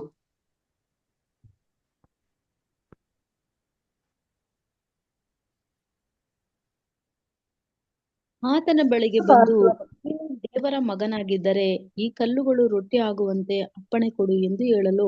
ನೋಡ್ರ ಏನ್ ಹೇಳ್ತಾರೆ ಅಲ್ಲಿ, ಸೇತಾನ್ ಬಂದ್ಬಿಟ್ಟು ಯೇಸು ಕ್ರಿಸ್ತನಿಗೆ ಏನ್ ಹೇಳ್ತಾರೆ, ನೀನು ದೇವರ ಮಗನಾಗಿದ್ರೆ ಈ ಕಲ್ಲುಗಳೇನ್ ಮಾಡು, ನೀನು ರೊಟ್ಟಿಗಳನ್ನಾಗಿ ಮಾಡು ಅಂತ ಹೇಳ್ತಾರೆ ಅಲ್ವರ. ಸರಿ, ಇವಾಗ ಶೋಧಕನ್ ಬಂದು ಒಂದು ಹೇಳಂತ ಮಾತು ನೀವು ಥಿಂಕ್ ಮಾಡಿ, ಇದು ಹೇಳೋದು ಸರಿನಾ ಇಲ್ಲ ತಪ್ಪಾ ಥಿಂಕ್ ಮಾಡಿ. ಇವಾಗ ಯೇಸು ಕ್ರಿಸ್ತನ ಪಾಪ ಹೊಟ್ಟೆ ಹಸಿಯುತ್ತಿದ್ದಪ್ಪ. ಇವಾಗ ಸೇತಾನ್ ಬಂದು ಏನು ಹೇಳ್ತಾನೆ, ಅಯ್ಯೋ ಸ್ವಾಮಿ ದಯವಿಟ್ಟು ಏನು ಮಾಡಿ ನೀವು ಊಟ ಮಾಡಿ ಅಂತ ಹೇಳ್ತಾನೆ. ಅದು ಹೇಳೋದು ತಪ್ಪಾ? ತಪ್ಪಿಲ್ಲ. ತಪ್ಪಿಲ್ಲ. ಇವಾಗ ನೀವು ಹೊಟ್ಟೆ ಎಷ್ಟು ಕುಡಿತೀರ ಅಂತ ತಿಳ್ಕೊಳ್ಳಿ. ಇವಾಗ ನಾನು ನಿಮ್ಮನ್ನು ನೋಡಿದ್ರೆ ನಾವೇನು ಹೇಳ್ತೀರಿ, ಬ್ರದರ್ ಸಿಸ್ಟರ್ ದಯವಿಟ್ಟು ಬನ್ನಿ ಮಾಡಿ ಊಟ ಮಾಡಿ ಅಂತ ಹೇಳೋದು ರಾಂಗಾ ಅಂದ್ರೆ? ರಾಂಗೇ ಅಲ್ಲ. ಆದರೆ ಇವನು ಸೇತಾನ್ ಇಲ್ಲಿ ಊಟ ಮಾಡು ಅಂತ ಹೇಳ್ಬೇಕಾರೆ ಯೇಸು ಕ್ರಿಸ್ತನ್ಗೆ ಏನಕ್ಕೆ ಹೇಳ್ತಾನ ಅವನ ಊಟ ಮಾಡೋದಕ್ಕೆ? ಯೇಸು ಕ್ರಿಸ್ತನ ಮೇಲೆ ಕರುಣೆಯಿಂದ ಹೇಳ್ತಾವನ? ಇಲ್ಲ ಸರ್, ಇಲ್ಲ ಸರ್. ಆತನ ದೇವರ ಮಗನಾಗಿದ್ದಕ್ಕೋಸ್ಕರ ಸೋಲಿಸ್ಬೇಕು ಅನ್ನೋ ಒಂದು ಅಲ್ಲ, ಪರೀಕ್ಷೆ ಮಾಡಕ್ಕೆ. ಅಲ್ವರ ಅವನು ಯಾವ ಅದು ಒಂದು ಹೇಳಿಕೆಯಲ್ಲಿ ಒಂದು ಆಜ್ಞೆ ತರ ಇರುತ್ತೆ ಬ್ರದರ್. ಕರೆಕ್ಟ್. ಅವನು ಯಾವತ್ತು ಆಜ್ಞೆ ತರ ನೀನ್ ಮಾಡು ಅಂದ್ರ ಅದ್ ಹೇಳಿದ್ದನ್ ಫಾಲೋ ಅಪ್ ಮಾಡಬೇಕಾಗತ್ತೆ. ಅದು ಆಜ್ಞೆ ತರ ಇರ್ತದೆ ಮಾತು ಅಷ್ಟೇ. ಹಂಗಾಗಿ ಅವ್ರು ಅದಕ್ಕೆ ಉತ್ತರ ಕೊಡ್ತಾರೆ. ಕರೆಕ್ಟ್. ಅವನು ಕರುಣೆಯಿಂದ ಅನುತಾಪದಿಂದ ಯಾವತ್ತು ಹೇಳಿಲ್ಲ ರೀ. ಅವನು ಹೇಳಿರೋದು ಏನಕ್ಕೆ ಅಂತಂದ್ರೆ ಏನ್ರಿ, ಕ್ರಿಸ್ತನಿಂದ ಏನಾರ ಒಂದು ಮಿಸ್ಟೇಕ್ ಏನ್ ಮಾಡ್ತಾನ ಅಂತ. ಇವಾಗ ಏನ್ ನೋಡಿ, ಅದಕ್ಕೆ ಆ ಪದನ ಯೂಸ್ ಮಾಡ್ಬೇಕ್ರಿ. ಯೇಸು ಕ್ರಿಸ್ತ ಹಿಂಗೆ ಹೇಳ್ತಾನೆ, ನೀನು ದೇವ್ರ ಮಗನಾಗಿದ್ರೆ ಅಂತ. ಇವಾಗ ಯೋಚನೆ ಮಾಡ್ರಿ, ನಾನು ನಿಮ್ಮನ್ನ ಊಟಕ್ಕೆ ಕರಿಬೇಕಾರೆ ನೀನು ನಿಮ್ಮ ಅಪ್ಪನ ಮಗನಾಗಿದ್ರೆ ತಿನ್ನು ಅಂತಂದ್ರೆ ನೀವೇನ್ ಮಾಡ್ತೀರಾ? ಎಷ್ಟೇ ಹೊಟ್ಟೆ ಹಸಿತಾ ಇದ್ರೆ ನೀವೇನ್ ಮಾಡ್ತೀರಾ? ತಿನ್ನೋದಿಲ್ಲ. ನೋಡ್ರ ಕರೆಕ್ಟಾಗಿ ಹೇಳಿದೆ. ಇವ್ರು ಹಂಗೆ ಹೇಳೋ ನೋಡ್ತೀನಿ. ಇವಾಗ ಸೇತಾನ್ಗೆ ಯೇಸು ಕ್ರಿಸ್ತನು ದೇವ್ರ ಮಗ ಅಂತ ಗೊತ್ತಿಲ್ವೋ? ಗೊತ್ತು. ಮತ್ತೆ ಇನ್ನೇನಕ್ಕೆ ಹೇಳೋದು ನೀನ್ ದೇವ್ರ ಮಗನಾಗಿದ್ರೆ ಅಂತ? ಇವನು ನೋಡರ, ಇವನು ಭೂಮಿಗೆ ಅಸ್ಥಿ ಬರಾಕ್ಬೇಕಾದ್ರೆ ಕ್ರಿಸ್ತನ ಜೊತೆಗೆ ಇರ್ಲಿಲ್ವಾ? ಒಂದು ಉದಯ ಸೂಚಕ ನಕ್ಷತ್ರ ಇನ್ನೊಂದು ಉದಯ ಸೂಚಕ ನಕ್ಷತ್ರ ಜೊತೆಗೆ ಇರ್ಲಿಲ್ವಾ? ಇದ್ರು. ಭೂಮಿಗೆ ಅಸ್ಥಿ ಬರಾಕ್ಬೇಕಾರೆ ಸಂತೋಷದಿಂದ ದೇವದೂತರೆಲ್ಲ ಸಂಗೀತ ಆಡಿದಾರೆ. ಅಂದ್ರೆ ಇವ್ರು ದೇವ್ರ ಕುಮಾರ ಅಂತ ಗೊತ್ತಿಲ್ವಾ? ಗೊತ್ತು, ಎಲ್ಲ ಗೊತ್ತು. ಏನಕ್ಕೆ ಹಿಂಗೆ ಹೇಳಿರೋದಂದ್ರೆ ಯೇಸು ಕ್ರಿಸ್ತನ ಪ್ರವೋಕ್ ಮಾಡಕ್ಕೆ. ಏನ್ರಿ, ಯೇಸು ಕ್ರಿಸ್ತಂಗೆ ಮಾತು ಹೇಳಿದ ತಕ್ಷಣ ಏನಾಗ್ಬೇಕು, ಹಂಗೆ ಕೋಪ ಬರ್ಬೇಕು ನೋಡಿದ್ದೀನಿ. ಆವೇಶದಲ್ಲಿ ಯೇಸು ಕ್ರಿಸ್ತ ಮಾಡಕ್ ಹೋಗಿ ಇವ್ನು ಹೇಳಿದ ಕೆಸ ಟಕ್ ಅಂತ ಮಾಡ್ಬಿಡ್ಬೇಕು ಅಲ್ವರಾ? ಇವಾಗ ಕೆಲವು ಜನ ರೇಗಿಸ್ತಾರಲ್ಲ, ನೀನು ಅಪ್ಪನ ಮಗನಾಗಿ ಹಿಂಗೆ ಮಾಡ್ಬಿಡು ಹಂಗ್ ಮಾಡ್ಬಿಡು ಅಂತಾರೆ. ಎಷ್ಟೋ ಜನ ಮಾಡ್ತಾರೆ ಆವೇಶದಲ್ಲಿ ಕೋಪದಲ್ಲಿ. ಕೆಲವು ಜನ ಸಾಯಿಸೇ ಬಿಡ್ತಾರೆ. ಆಮೇಲೆ ಏನ್ ಮಾಡ್ತಾರೆ, ಈ ಥರ ಮಾಡ್ಬಿಟ್ನಲ್ಲ ಅಂತ. ನೋಡಿ, ಸೇತಾನ್ ಯೂಸ್ ಮಾಡೋ ಟ್ರಿಕ್ಕು. ಕ್ರಿಸ್ತನ್ ಹೆಂಗ್ ಶೋಧನೆ ಕೊಟ್ಟ ಅಂದ್ರೆ, ನೀನೇ ಮಾಡೋ ಕಲ್ಲನ್ನ ರೊಟ್ಟಿ, ಯಾಕಪ್ಪ ಕಲ್ಲು ರೊಟ್ಟಿ ಮಾಡ್ಕೊಂಡು ತಿನ್ಬೇಕು? ಇವ್ನು ತರ್ಬೋದಿಲ್ಲ ಕ್ಯಾರಿಯರ್, ಇರಪ್ಪ ಹೊಟ್ಟೆ ಇಸ್ಕೊಂಡಿದ್ಯಾ ನಾನು ತತ್ತೀನಿ ಹೋಗ್ಬಿಟ್ಟು. ನಾನು ಸೇತಾನೆಲ್ಲ ಮಾಡ್ಬೋದು, ಪ್ರಪಂಚದ ದೇವ್ರಲ್ವಾ? ಕಲ್ಲನ್ನ ರೊಟ್ಟಿ ಮಾಡೋ ಬದಲು ಇವ್ರೇನೋ ತಂದ್ಕೊಡ್ಬೋದಾಗಿತ್ತಲ್ವಾ? ಅದನ್ನ ಬಿಟ್ಬಿಟ್ಟು ಏನು ಹೇಳ್ತಾನೆ, ಕಲ್ಲನ್ನ ರೊಟ್ಟಿ ಮಾಡೋನು ಹೆಂಗೋ ತಮ್ಮಿ ನಿಂಗು ದೇವ್ರು ಇವತ್ತು ನಿಂಗೆ ಪವಿತ್ರಾತ್ಮ ಕೊಟ್ಟವ್ರಪ್ಪ. ಅದರ ಇದು ದೇವ್ರು ಕೊಟ್ಟಿರೋದು. ಇದನ್ನ ಏನ್ ಮಾಡು ನೀನು, ಉಪಯೋಗಿಸು. ಯಾರಿಗಾಗಿ ಉಪಯೋಗಿಸ್ಕೋ? ಸ್ವಂತಕ್ಕಾಗಿ ಉಪಯೋಗಿಸು. ಫಸ್ಟ್ ಏನ್ ಮಾಡು, ನಿನ್ ಬಗ್ಗೆ ನೀನ್ ನೋಡ್ಕೋ. ನಿನಗೆ ದೇವ್ರು ಕೊಟ್ಟಂತ ಪವಿತ್ರ ಆತ್ಮನ ದಯವಿಟ್ಟು ಫಸ್ಟ್ ಏನ್ ಮಾಡು, ಅದನ್ನ ಕಲ್ ಮೇಲೆ ಪ್ರಯೋಗ ಮಾಡು. ಕಲ್ನೇ ಮಾಡಿ ರೊಟ್ಟಿ ಮಾಡ್ಕೊಂಬಿಟ್ಟು ನೀನು ಫಸ್ಟ್ ನೀನ್ ತಿನ್ನು, ನೀನ್ ತೃಪ್ತಿಯಾಗು. ಅಲ್ವರ ಇದು ನೀವ್ ಹೇಳ್ರಿ, ಇವಾಗ ಯೇಸು ಕ್ರಿಸ್ತು ಏನಾರೋ ಈ ಕೆಲಸ ಮಾಡಿದ್ರೆ ಏನ್ರಿ ಅದು ಫಸ್ಟ್ ಒಳ್ಳೆ ಇಂಪ್ರೆಷನ್ ಕೊಡ್ತಾರೆ. ನೋಡಿ ಈ ಪ್ರೆಸೆಂಟೇಶನ್ ಎಷ್ಟು ಚೆನ್ನಾಗಿ ನೋಡಿ ಸೇತಾನ್ದು, ಅಲ್ವರ ಒಳ್ಳೆ ರೀತಿಲಿ ಬರ್ತಾವನೆ ಅಲ್ವರ. ಆದ್ರೆ ಫ್ಯಾಕ್ಟ್ ಏನಪ್ಪಾ ಅಂದ್ರೆ ಇದು ದೊಡ್ಡ ಸುಳ್ಳು ಅಲ್ವರ. ಏನ್ರಿ ದೊಡ್ಡ ಟ್ರ್ಯಾಪ್ ಅಲ್ವರ. ಏನು trap and trick of the devil. ಏನಕ್ಕೆ ಅಂದ್ರೆ ಯೇಸು ಕ್ರಿಸ್ತನ ಬೀಳಿಸ್ಬೇಕು ಅಂತ. ಯಾಕೆ ಅಂದ್ರೆ ಇವಾಗ ಯೇಸು ಕ್ರಿಸ್ತು ಪವಿತ್ರ ಆತ್ಮನ ಸ್ವಂತಕ್ಕಾಗಿ ಉಪಯೋಗಿಸ್ಕೊಂಡ್ರೆ ಏನಪ್ಪಾ ಮಾಡ್ದಂಗೆ ಅಂತಂದ್ರೆ ದೇವ್ರ ಚಿತ್ತಕ್ಕೆ ವಿರುದ್ಧವಾಗಿ ಪಾಪ ಮಾಡ್ದಂಗೆ. ಇವಾಗ ಯೇಸು ಕ್ರಿಸ್ತು ದೇವ್ರಿಗೆ ವಿರುದ್ಧವಾಗಿ ಪಾಪ ಮಾಡಿದ್ರೆ ಪಾಪಿ ಆಗ್ಬಿಡ್ತಾರೆ. ಪಾಪ ಸಂಬಳ ಏನು? ಮರಣ. ಮರಣ. ಅಂದ್ರೆ ದೇವ್ರೇ ಕ್ರಿಸ್ತನ್ಗೆ ಶಿಕ್ಷೆ ಕೊಡ್ತಾರೆ ಅಂತ ಅಂದ್ಬಿಟ್ಟು ಏನ್ರಿ ಯಾರಿಗೆ ಚೆನ್ನಾಗ್ ಗೊತ್ತು? ಸೇತಾನ ಚೆನ್ನಾಗ್ ಗೊತ್ತು. ಅಂದ್ರೆ ಸೇತಾನ ಒಂದು ಪ್ಲಾನ್ ಏನಪ್ಪಾ ಅಂದ್ರೆ ಕ್ರಿಸ್ತನ ಮುಖಾಂತರ ಹೇಗಾರ ಮಾಡಿ ಒಂದ್ ಚಿಕ್ಕ ಮಿಸ್ಟೇಕ್ ಏನ್ ಮಾಡ್ಬಿಡೋಣ, ಮಾಡಿಸ್ಬಿಡೋಣ. ಒಂದ್ ಚಿಕ್ಕ ಮಿಸ್ಟೇಕ್ ಮಾಡಿದ್ರೆ ಕ್ರಿಸ್ತನ್ ಆಟೋಮೆಟಿಕ್ ಆಗಿ ಎಲ್ಗೋಗಲ್ಲ, ಪರಲೋಕ ಹೋಗಲ್ಲ, ನಮ್ ರಕ್ಷಕನಾಗಲ್ವಲ್ಲ. ಅದರ ದೇವ್ರ ಯೋಜನೆಯಲ್ಲೇ ಬರಲ್ಲ ಅವರು ಅಲ್ವರ. ನೋಡ್ರ ಮೋಸೆ ಮುಖಾಂತರ ಮೋಸೆ ಕೋಪ ಬರ್ಸ್ಬಿಟ್ಟು ಏನ್ ಮಾಡ್ಬಿಟ್ಟ, ಕಲ್ಲ ಓಡಿಸ್ಬಿಟ್ಟ. ನೋಡ್ರ ತಾಳ್ಮೆ ಇದ್ರೆ ಆಯ್ತಿತ್ತ. ಪಾಪ ಏನ್ ಮಾಡಿದಾರೆ ಮೋಸೆ ನಮ್ ತರನೇ ಶಾರ್ಟ್ ಟೆಂಪರು ಅದರ. ಆ ರೀತಿ ಏನ್ರಿ ಶೋಧನೆ ಕೊಡ್ತಾರೆ. ಅಂದ್ರೆ ಇಲ್ಲಿ ಕ್ರಿಸ್ತನ್ ಬಂದಿರೋಂಥ ಶೋಧನೆ ಏನಪ್ಪಾ ಅಂತಂದ್ರೆ ದೇವರು ಕೊಟ್ಟಿರೋಂಥ ಒಂದು ಕೃಪೆ, ದೇವರು ಅವ್ರ ಮೇಲೆ ನೋಡಿಸಿದ್ದ ದಯೆ, ದೇವ್ರು ಕೊಟ್ಟಿರೋಂಥ ಪವಿತ್ರ ಆತ್ಮನ ಸ್ವಾರ್ಥಕ್ಕಾಗಿ ಉಪಯೋಗಿಸಂತ ಶೋಧನೆ ಅಲ್ವರ. ಅನ್ನ ಕರ್ತನಲ್ಲಿ ಪ್ರೀತಿ ಅಂತ ಸ್ವರ್ಗಳೇ, ದೇವ್ರು ನಮಗೂ ಕೂಡ ಏನ್ ಮಾಡವ್ರೆ, ಕೃಪೆನ ಕೊಟ್ಟವ್ರೆ ಅಲ್ವರ. ಸತ್ಯ ನಮ್ಗೆ ಏನ್ ಮಾಡವ್ರೆ, ಕೊಟ್ಟವ್ರೆ. ಈ ಸತ್ಯನ ದುರುಪಯೋಗ ಪಡಿಸ್ಬಾರ್ದು. ಎಷ್ಟೋ ಜನ ಈ ಸತ್ಯನ ಹೆಂಗ್ ಗೊತ್ತಾ ಮಾಡ್ತಾರೆ, ಮಾರಾಟ ಮಾಡ್ತಾರೆ, ಬಿಸ್ನೆಸ್. ಅದರ ಪಾಠ ಚೆನ್ನಾಗಿದೆ, ಕೇಳಕ್ಕೆ ಸೂಪರ್ ಆಗಿದೆ, ಏನಪ್ಪ ಇಂಥ ರಹಸ್ಯಗಳು ಬೈಬಲಲ್ಲಿ ಇದೆಯಾ, ಇದು ನಮ್ಮ ಜೀವನದಲ್ಲಿ ಕೇಳಿರಲ್ಲ. ಹೇಳ್ರಿ, ಕ್ರೈಸ್ತವ್ರು ಯಾವತ್ತೂ ಕೇಳಿತಾರ? ಅವ್ರ ನಿಜವಾಗ್ಲೂ ಕೇಳಿರಲ್ಲ, ಕೇಳಕ್ಕೂ ಸಾಧ್ಯ ಇಲ್ಲ. ಎಷ್ಟೋ ಜನ ಈ ಸತ್ಯನೆಲ್ಲ ಕೇಳ್ಬಿಟ್ಟು ಹೆಂಗ್ ಗೊತ್ತಾ ಮಾಡ್ತಾರೆ, ಹೊರಗಡೆ ಹೋಗ್ಬಿಟ್ಟು ಇದನ್ನ ಚೆನ್ನಾಗಿ ಏನ್ ಮಾಡ್ತಾರೆ, ಉಪಯೋಗಿಸ್ಕೊಂತಾರೆ ದುಡ್ಡು ಮಾಡೋದಿಕ್ಕೆ ಅಲ್ವರ. ಇದೆಲ್ಲ ದೇವ್ರ ಚಿತ್ತನಾ? ಯೋಚನೆ ಮಾಡಿರ್ತೀನಿ, ಇದೆಲ್ಲ ದೇವ್ರ ಚಿತ್ತಾನೇ ಅಲ್ಲ ಅಲ್ವರ. ದೇವ್ರ ಮಕ್ಕಳು ಏನ್ರಿ ದುಡ್ಡುಗೋಸ್ಕರ ಏನ್ ಮಾಡಕ್ ಹೋಗ್ಬಾರ್ದು, ಸೇವೆನ ಮಾಡಕ್ ಹೋಗ್ಬಾರ್ದು ಅದರ. ಸೇವೆ ಮಾಡಕ್ಕೆ ದುಡ್ಡು ಅವಶ್ಯಕತೆ ಇದೆ, ಆದ್ರೆ ದುಡ್ಡೇ ನಮ್ಮ ಏನಾಗಿರ್ಬಾರ್ದು, ನಮ್ಮ ಮುಖ್ಯವಾಗಿರ್ಬಾರ್ದು ಅಲ್ದ್ರ. ಅಪೊಸ್ತಲ ಪೌಲ್ ಕೆಲಸ ಮಾಡಿಲ್ವಾ? ಅಂತ ಮಿನಿಸ್ಟ್ರಿ, ಫುಲ್ ಟೈಮ್ ಮಿನಿಸ್ಟ್ರಿ ಅವ್ರು ಮಾಡಿದ್ದು. ಆದ್ರೂ ಕೂಡ ಏನ್ ಮಾಡಿದ್ರು, ಕೆಲಸ ಮಾಡಿದ್ರ ಇಲ್ವಾ? ಮಾಡಿದ್ರು. ಅಪೊಸ್ತಲ ಪೌಲ್ ಏನ್ ಹೇಳ್ತಾರೆ, ಮತ್ತೆ ಹಡಗು ಕಟ್ತಾ ಇದ್ರು ಅವರು. ಟೆಂಟ್ ವೀವರ್, ಡೇರಿಗಳು. ಏನ್ ಹೇಳ್ತಾರೆ ಅಪೊಸ್ತಲ ಪೌಲು, ಯಾರೋ ಒಬ್ಬ ಮನುಷ್ಯ ತನ್ನ ಸ್ವಂತ ಕೈಯಿಂದ ಕೆಲಸ ಮಾಡಿಲ್ಲ ಅಂದ್ರೆ ಅವನು ಊಟನೇ ಮಾಡಬಾರ್ದು ಅಂತಂತ ಹೇಳ್ತಾರೆ. ಸುಮ್ಮನೆ ಸೇವೆ ಅನ್ಕೊಂಡು ಊರವ್ರ ಮನೆಗೆಲ್ಲ ಹೋಗ್ಬಿಟ್ಟು ಒಬ್ರು ಒಂದ್ ವಾರ ಇವ್ರ ಮೇಲೆ, ಒಂದ್ ವಾರ ಅವ್ರ ಮೇಲೆ, ಒಂದ್ ವಾರ ಇವ್ರ ಮೇಲೆ, ಹಂಗೆ ಅವ್ರು 10 ಮನೆ ಇಟ್ಕೊಂಡ್ರೆ ಒಂದ್ ತಿಂಗ್ಳು ಕಾಲ ಕಳ್ದೋಗ್ಬಿಡ್ತು. ಒಂದ್ 20 ಮನೆ ಇಟ್ಕೊಂಡ್ಬಿಟ್ರೆ 6 ತಿಂಗಳು ಮುಗಿತ್ರಿ. ಅಂದ್ರೆ ಏನು ಮಾಡೋದ್ ಬೇಕಾಗಿಲ್ಲ, ಅವ್ರ ಮೇಲೆ ಇವ್ರ ಮೇಲೆಲ್ಲ ಅವ್ರು ಇರೋಂಥ ಐಟಮ್ಗಳೆಲ್ಲ ಯೂಸ್ಕೊಂಡು ಜೀವನ ಸಾಗಿಸ್ಬಿಡೋದು. ಇದೆಲ್ಲ ದೇವ್ರ ಸೇವಕರ ಕೆಲಸನ? ನೋ. ಉಚಿತವಾಗಿ ಪಡ್ಕೊಂಡಿದ್ದೀರಾ? ಏನ್ ಹೇಳ್ತಾರೆ ಕ್ರಿಸ್ತನ, ಉಚಿತವಾಗಿ ಏನ್ ಮಾಡಿ ನೀವು ಕೊಡಿರಿ. ಯೇಸು ಕ್ರಿಸ್ತ 4,000 ಜನಕ್ಕೆ ಊಟ ಹಾಕಿದ್ರು, ಕರೆಕ್ಟಾ? 5,000 ಜನಕ್ಕೆ ಊಟ ಹಾಕಿದ್ರು, ಕರೆಕ್ಟಾ? ಯೇಸು ಕ್ರಿಸ್ತ ಪ್ರಾರ್ಥನೆ ಮಾಡಿ ಎಲ್ಲಾ ಅಪೊಸ್ತಲರು ದಯವಿಟ್ಟು ಒಂದ್ ಚೀಲ ತಗೊಂಡೋಗ್ಬಿಡ್ರಿ, ಎಲ್ಲ ಕಾಣಿಕೆ ಇಸ್ಕೊಂಡ್ಬಿಡ್ರಿ ಅಂತಂದ್ರ ಎಲ್ಲ ಹೇಳಿದ್ರ? ಎಲ್ಲ ಕಣ್ಮುಚ್ಕೊಳ್ಳಿ, ದಯವಿಟ್ಟು ಪ್ರಾರ್ಥನೆ ಮಾಡ್ತಾ ಇರ್ಬೇಕಾದ್ರೆ ಎಲ್ಲರೂ ದಯವಿಟ್ಟು ಮಾಡಿ ಆ ಚೀಲದಲ್ಲಿ ಏನ್ ಮಾಡಿ ನೀವೆಲ್ಲ ಕಾಣಿಕೆ ಹಾಕಿ ಅಂತ ಯೇಸು ಕ್ರಿಸ್ತ ಎಷ್ಟು ಸತಿ ಹೇಳೋರಪ್ಪ? ಅಪೊಸ್ತಲ ಪೌಲ್ ಎಷ್ಟು ಸತಿ ಹೇಳೋರೆ? ಏನ್ರಿ ಮನಸ್ಪೂರ್ವಕವಾಗಿ ಕೊಡಂಗಿದ್ರೆ ಅದರ ಮನಸ್ಪೂರ್ವಕ ಕೂಡ ಹಿಂಗ್ ಕೊಡ್ಬೋದು, ಬಲವಂತನಿಲ್ಲ. ಯೇಸು ಕ್ರಿಸ್ತ ಕೂಡ ಕಾಣಿಕೆ ಇಸ್ಕೊಂಡ್ರು. ಯಾರತ್ರ ಇಸ್ಕೊಂಡ್ರು, ಏನಕ್ಕಾಗಿ ಇಸ್ಕೊಂಡ್ರು ಅಲ್ವರ? ಯೇಸು ಕ್ರಿಸ್ತನ್ಗೆ ಅಷ್ಟು ಜನ ಬಂದ್ರು, ಎಷ್ಟು ಜನ ಕಾಣಿಕೆ ಕೊಟ್ಟಿದ್ರೆ ಯೇಸು ಕ್ರಿಸ್ತನ್ ದೊಡ್ಡ ರಾಜ್ಯನೇ ಕಟ್ಬೋದಾಗಿತ್ತು. ಆದ್ರೆ ಯೇಸು ಕ್ರಿಸ್ತ ಆತರ ಮಾಡ್ಲಿಲ್ಲ. ಅದರಿಂದ ಪವಿತ್ರಾತ್ಮ ವರಗಳನ್ನ ದೇವ್ರು ನಮಗ್ ಕೊಟ್ಟಿರೋಂಥದ್ನ ಸ್ವಾರ್ಥಕ್ಕಾಗಿ ಯೂಸ್ ಮಾಡೋಂಥ ಒಂದು ಆಲೋಚನೆ ನಮಗ್ ಬಂದ್ರೆ ಇದು ಎಂಥ ಶೋಧನೆ ಅಂದ್ರೆ ಸೇತಾನಿಂದ ಬರೋಂಥ ಒಂದು ಶೋಧನೆ. ಇದನ್ನ ಪ್ರತಿಯೊಬ್ಬರು ಏನ್ ಮಾಡ್ಬೇಕು ಗೊತ್ತಾ, ಚೆನ್ನಾಗಿ ಅರ್ಥ ಮಾಡ್ಕೊಬೇಕು. ದೇವ್ರು ನಮ್ಗೆ ಕೊಟ್ಟಿರೋ ಸತ್ಯನ ಯಾವುದೇ ಕಾರಣಕ್ಕೂ ಮಾರಾಟ ಏನ್ ಮಾಡ್ಬಾರ್ದು, ಮಾರಬಾರ್ದು. ದೇವ್ರಿಗಾಗಿ ಮೀಸಲಾಗಿಟ್ಟಿರೋದನ್ನ ದೇವ್ರಿಗೆ ಏನು ಮಾಡ್ಬೇಕು ನಾವು ಅದನ್ನ ಕೊಡಬೇಕು. ಅದರ ನೋಡಿ, ಸ್ಯಾಮ್ಯಲ್ ಅವ್ರ ತಾಯಿ ಏನು, ಸ್ಯಾಮ್ಯಲ್ ಅವ್ರ ತಾಯಿ ಹೆಸರೇನು? ಹನ್ನಾಳು ಸರ್. ಅನ್ನಾಳ್. ಆ ತಂದೆ ಹೆಸರೇನು? ಎಲಿಮೆಲೆಕ್. ಆಧಾರ್ ಕಾರ್ಡ್ ಚೇಂಜ್ ಮಾಡ್ರಲ್ಪ ನೀವು. ಸರಿ ಅಲ್ವರ. ಎಲ್ಕಾನ್. ಎಲ್ಕಾನ್. ಆಮೇಲೆ ಅನ್ನ, ಮತ್ತೆ ಮೊದಲೇ ಹೆಂಡತಿ ಹೆಸರೇನು? ಪೆನಿನ್ನಾಳು. ಅಲ್ವರ. ನೋಡ್ಬೇಕಾರೆ ಏನ್ರಿ, ಅವ್ರಮ್ಮ ಏನ್ ಮಾಡ್ತಾರೆ, ದೇವ್ರೇ ನನಗೆ ಒಂದು ಗಂಡು ಮಗನ್ ಕೊಟ್ರೆ ನಾನು ಏನ್ ಮಾಡ್ತೀನಿ, ದೇವರಿಗೆ ಸಮರ್ಪಿಸುತ್ತೇನೆ. ದೇವ್ರಿಗೆ ಅರ್ಪಿಸ್ತೀನಿ. ನೋಡ್ರ ಅವ್ರಮ್ಮ ಏನ್ ಮಾಡ್ತಾರೆ, ಆ ಕೂಸನ್ನ 6 ವರ್ಷಕ್ಕೆಲ್ಲ ಎಲ್ಲಿ ಬಿಟ್ಬಿಡ್ತಾರೆ, ಹೋಗ್ಬಿಟ್ಟು ದೇವಾಲಯದಲ್ಲಿ. ಆಲಯದಲ್ಲಿ ಬಿಟ್ಬಿಡ್ತಾರೆ. ನೋಡ್ರ ಆ ಮಗನ್ ಹಿಂಗ್ ಬೆಳ್ಸವ್ರೆ, 6 ವರ್ಷ ಹಿಂಗ್ ಬೆಳ್ಸವ್ರೆ ಅಂತಂದ್ರೆ ಅವ್ರಮ್ಮ, ಇನ್ ಮುಂದಕ್ಕೆ ನನ್ನ ಮಗನ್ನ ಆಲಯದಲ್ಲಿ ಬಿಟ್ರೆ ಅವನೇನಾಗಬೇಕು, ಆಲಯದಲ್ಲೇ ಇರಬೇಕು, ಆ ರೀತಿ ಬೆಳೆಸಿರ್ತಾರೆ. ನಮಗೇನಾಗಂದ್ರೆ ನಾವೇನ್ ಮಾಡ್ತೀರಿ, 6 ವರ್ಷ ಹಿಂಗ್ ಬೆಳೆಸ್ತೀರಿ ಅಂದ್ರೆ ಇನ್ ಮುಂದಕ್ಕೆ ನಮ್ಮ ಮಾತು ಬಿಟ್ರೆ ಇನ್ ಯಾರ ಮಾತು ಕೇಳ್ಬಾರ್ದು. ಅಲ್ವರ.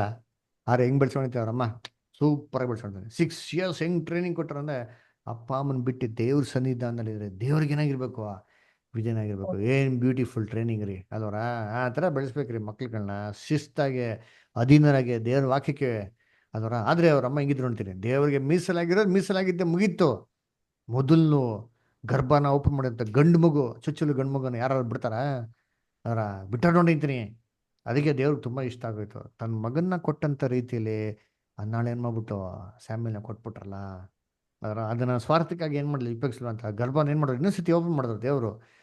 ಆ ರೀತಿ ದೇವ್ರಿಗೆ ಮೀಸಲಾಗಿರೋದನ್ನ ದೇವ್ರ ಮಕ್ಳು ಏನು ಮಾಡ್ಬಿಡೋದು, ಅದರಲ್ಲಿ ದ್ರೋಹ ಮಾಡಕ್ಕೋಗ್ಬಿಡೋದು.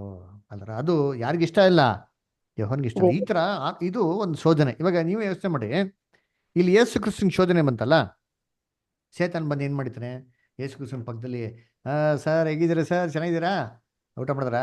ಊಟ ಮಾಡಿಲ್ಲ ತಾನೆ, ಹೊಟ್ಟೆ ಸೇತಾ, ಸರಿ ಬನ್ನಿ ಬನ್ನಿ ರೊಟ್ಟಿ ನೋಡಿ, ಕಲ್ಲಿ ನೋಡಿ ರೊಟ್ಟಿ ಮಾಡ್ಕೊಂಡು ತಿನ್ನಂತ ಅಂತ ಹೇಳಿರ್ತಾನ. ಹಂಗೆ ಪಕ್ಕದಲ್ಲಿ ಕೂತ್ಕೊಂಡೇ ಬಂದು ಹೇಳಿರ್ತಾನ ಅಂದ್ರೆ ಇಲ್ಲ ರೀ.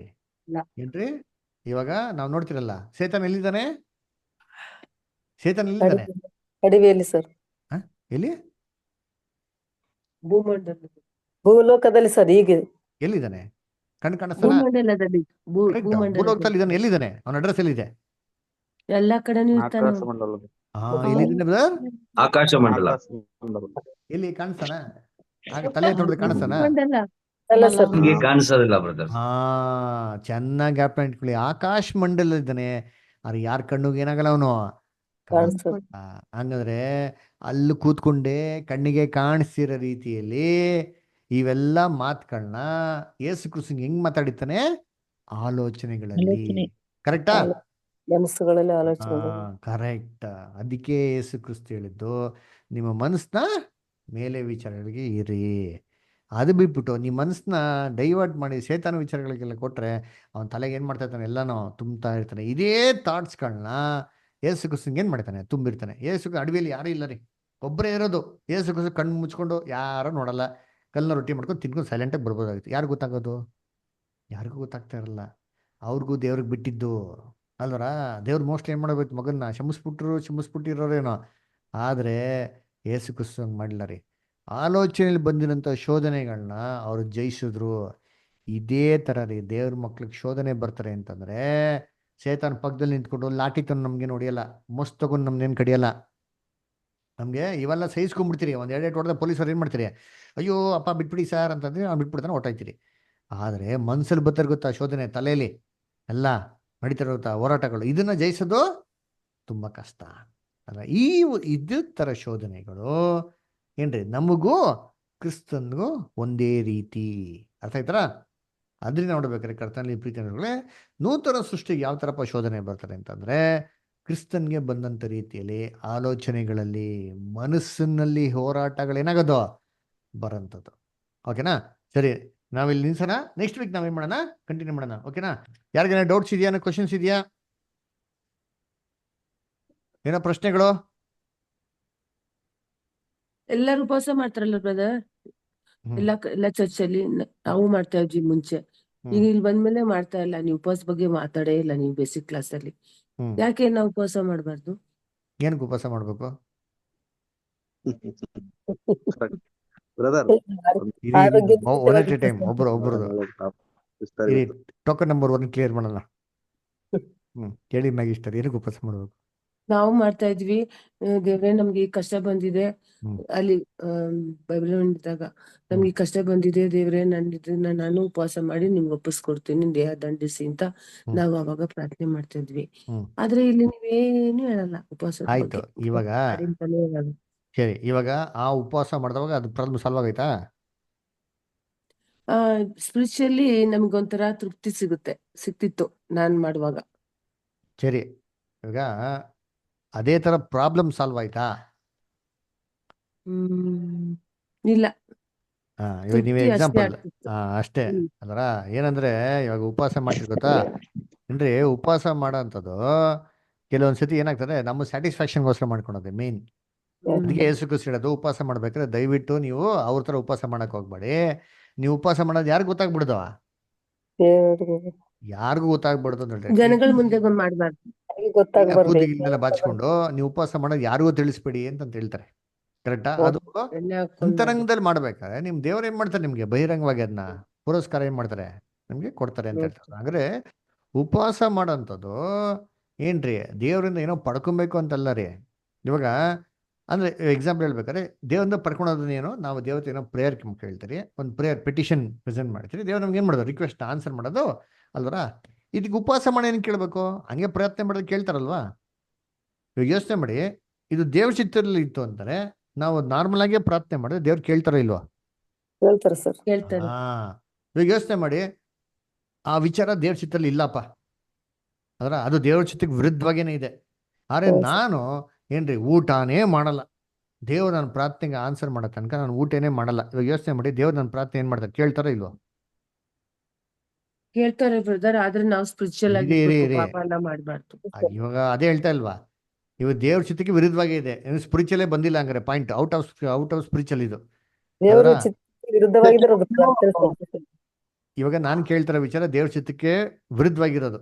ಆದ್ರೆ ದೇವ್ರು ನನ್ ಕೊಡೋ ತನಕ ನಾನೇನ್ ಮಾಡ್ತೀನಿ, ಹಠ ಮಾಡಿ ಪ್ರಾರ್ಥನೆ ಮಾಡ್ತೀನಪ್ಪ, ಉಪವಾಸ ಮಾಡ್ತೀನಿ. ಅವಾಗ ದೇವ್ರು ನಮ್ಮ ಪ್ರಾರ್ಥನೆ ಕೇಳ್ತಾರಾ? ಕೇಳಲ್ಲ, ಹೆಲ್ತ್ ಹಾ. ಹಾಳಾಗುತ್ತೆ. ಅಲ್ವರ ಅಷ್ಟೇ. ಅದೇ ರೀತಿ ಉಪವಾಸ ಮಾಡಿ ಹಠದಿಂದ ಕೇಳೋದಲ್ಲಿ ದೇವ್ರು ನನ್ನ ಪ್ರಾರ್ಥನೆ ಎಲ್ಲ ಆನ್ಸರ್ ಮಾಡ್ತಾರೆ. ದಯವಿಟ್ಟು ನಾವು ನೆನ್ಸ್ಕೊಂಡ್ಬಾರ್ದು. ನಾವು ದೇವ್ರಿಗೆ ಎಷ್ಟು ವಿಧೇಯರಾಗಿರ್ತೀರೋ ಅದೇ ಮೇನ್. ನಾವು ಎಷ್ಟು ವಿಧೇಯರಾಗಿರ್ತೀರೋ ದೇವ್ರು ಏನ್ ಮಾಡ್ತಾರೆ, ಖಂಡಿತವಾಗೋ ನಮ್ಮ ಪ್ರಾರ್ಥನೆ ಆನ್ಸರ್ ಮಾಡ್ತಾರೆ. ಯೇಸು ಕ್ರಿಸ್ತ ಒಂದು ಮಾತು ಹೇಳ್ತಾರೆ ಗೊತ್ತಾ, ದೇವ್ರೇ ನನ್ ಚೆನ್ನಾಗಿ ಗೊತ್ತು, ಯಾವಾಗೂ ನೀನು ನನ್ನ ಪ್ರಾರ್ಥನೆ ಕೇಳ್ತೀಯ ಅಂತ ಒಂದು ಮಾತು ಹೇಳ್ತಾರೆ. ಅವ್ರು ಎಷ್ಟು ಸತಿ ಉಪವಾಸ ಮಾಡಿದ್ರು? ಒಂದೇ ಲಾಸ್ಟ್, ತಿರ್ಗಾ ಮಾಡಕ್ ಹೋಗಿಲ್ಲ. ನಾವು ದೇವ್ರಿಗೆ ಕರೆಕ್ಟಾಗಿ ನಡ್ಕೊಂಡ ಅಂತಂದ್ರೆ ದೇವ್ರು ಖಂಡಿತವಾಗೂ ಆತನ ಚಿತ್ತದಲ್ಲಿ ಇದ್ರೆ ಏನ್ ಮಾಡ್ತಾರೆ, ಪ್ರಾರ್ಥನೆನ ಆನ್ಸರ್ ಮಾಡೇ ಮಾಡ್ತಾರೆ. ಆತನ ಚಿತ್ತದಿಲ್ಲ ಅಂತ ತಿಳ್ಕೊಳ್ಳಿ, ನೀವು ಅಪ್ಪಾಲೆ ತಿಪ್ಪಾಲೆ ಮಾಡಿ, ನೀವು ಉಪವಾಸಾರ ಮಾಡಿ, ಏನಾರ ಮಾಡ್ಕೊಳ್ಳಿ, ದೇವ್ರು ಖಂಡಿತವಾಗೂ ಅದೇನ್ ಮಾಡೋದಿಲ್ಲ, ಕೇಳೋದಿಲ್ಲ.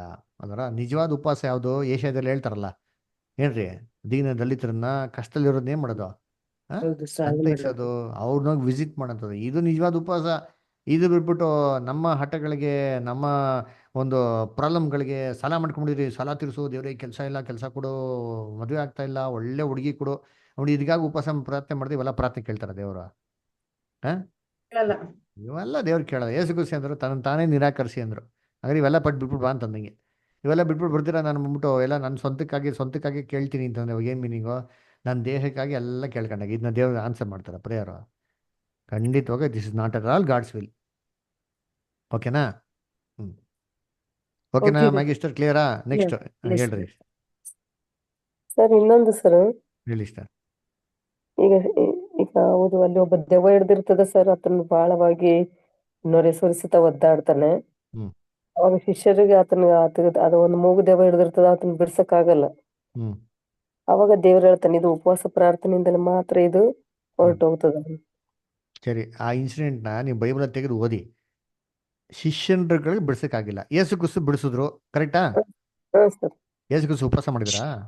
ಇಲ್ಲ ಸರ್. ಮತ್ತೆ ಅವಳಿಗೆ ನೋಡೋಗ್ಬಿಡ್ತು. ಶಿಷ್ಯರಿಗೆ ಹೇಳಿದ್ರಲ್ಲ ಸರ್, ಇದು ದೆವ್ವ ಉಪವಾಸ ಪ್ರಾರ್ಥನೆಯಿಂದಲೇ ಮಾತ್ರ ಹೋಗ್ತದ ಅಂತ. ಅದು ನೋಡೋಣ. ಯೇಸು ಕ್ರಿಸ್ತ ಉಪವಾಸ ಮಾಡಿದ್ರ? ಹಂಗ್ರೆ ಯೇಸು ಕ್ರಿಸ್ತ ಮಾತ್ರ ಪ್ರಕಾರ ತಗೊಂಡ್ರು ಸರಿ, ಯೇಸು ಕ್ರಿಸ್ತ ಉಪವಾಸ ಮಾಡಿ ಓಡಿಸಿರ್ಬೇಕು. ಯೇಸು ಕ್ರಿಸ್ತ ಉಪವಾಸ ಮಾಡಿದ್ರ? ಮಾಡಿಲ್ಲ.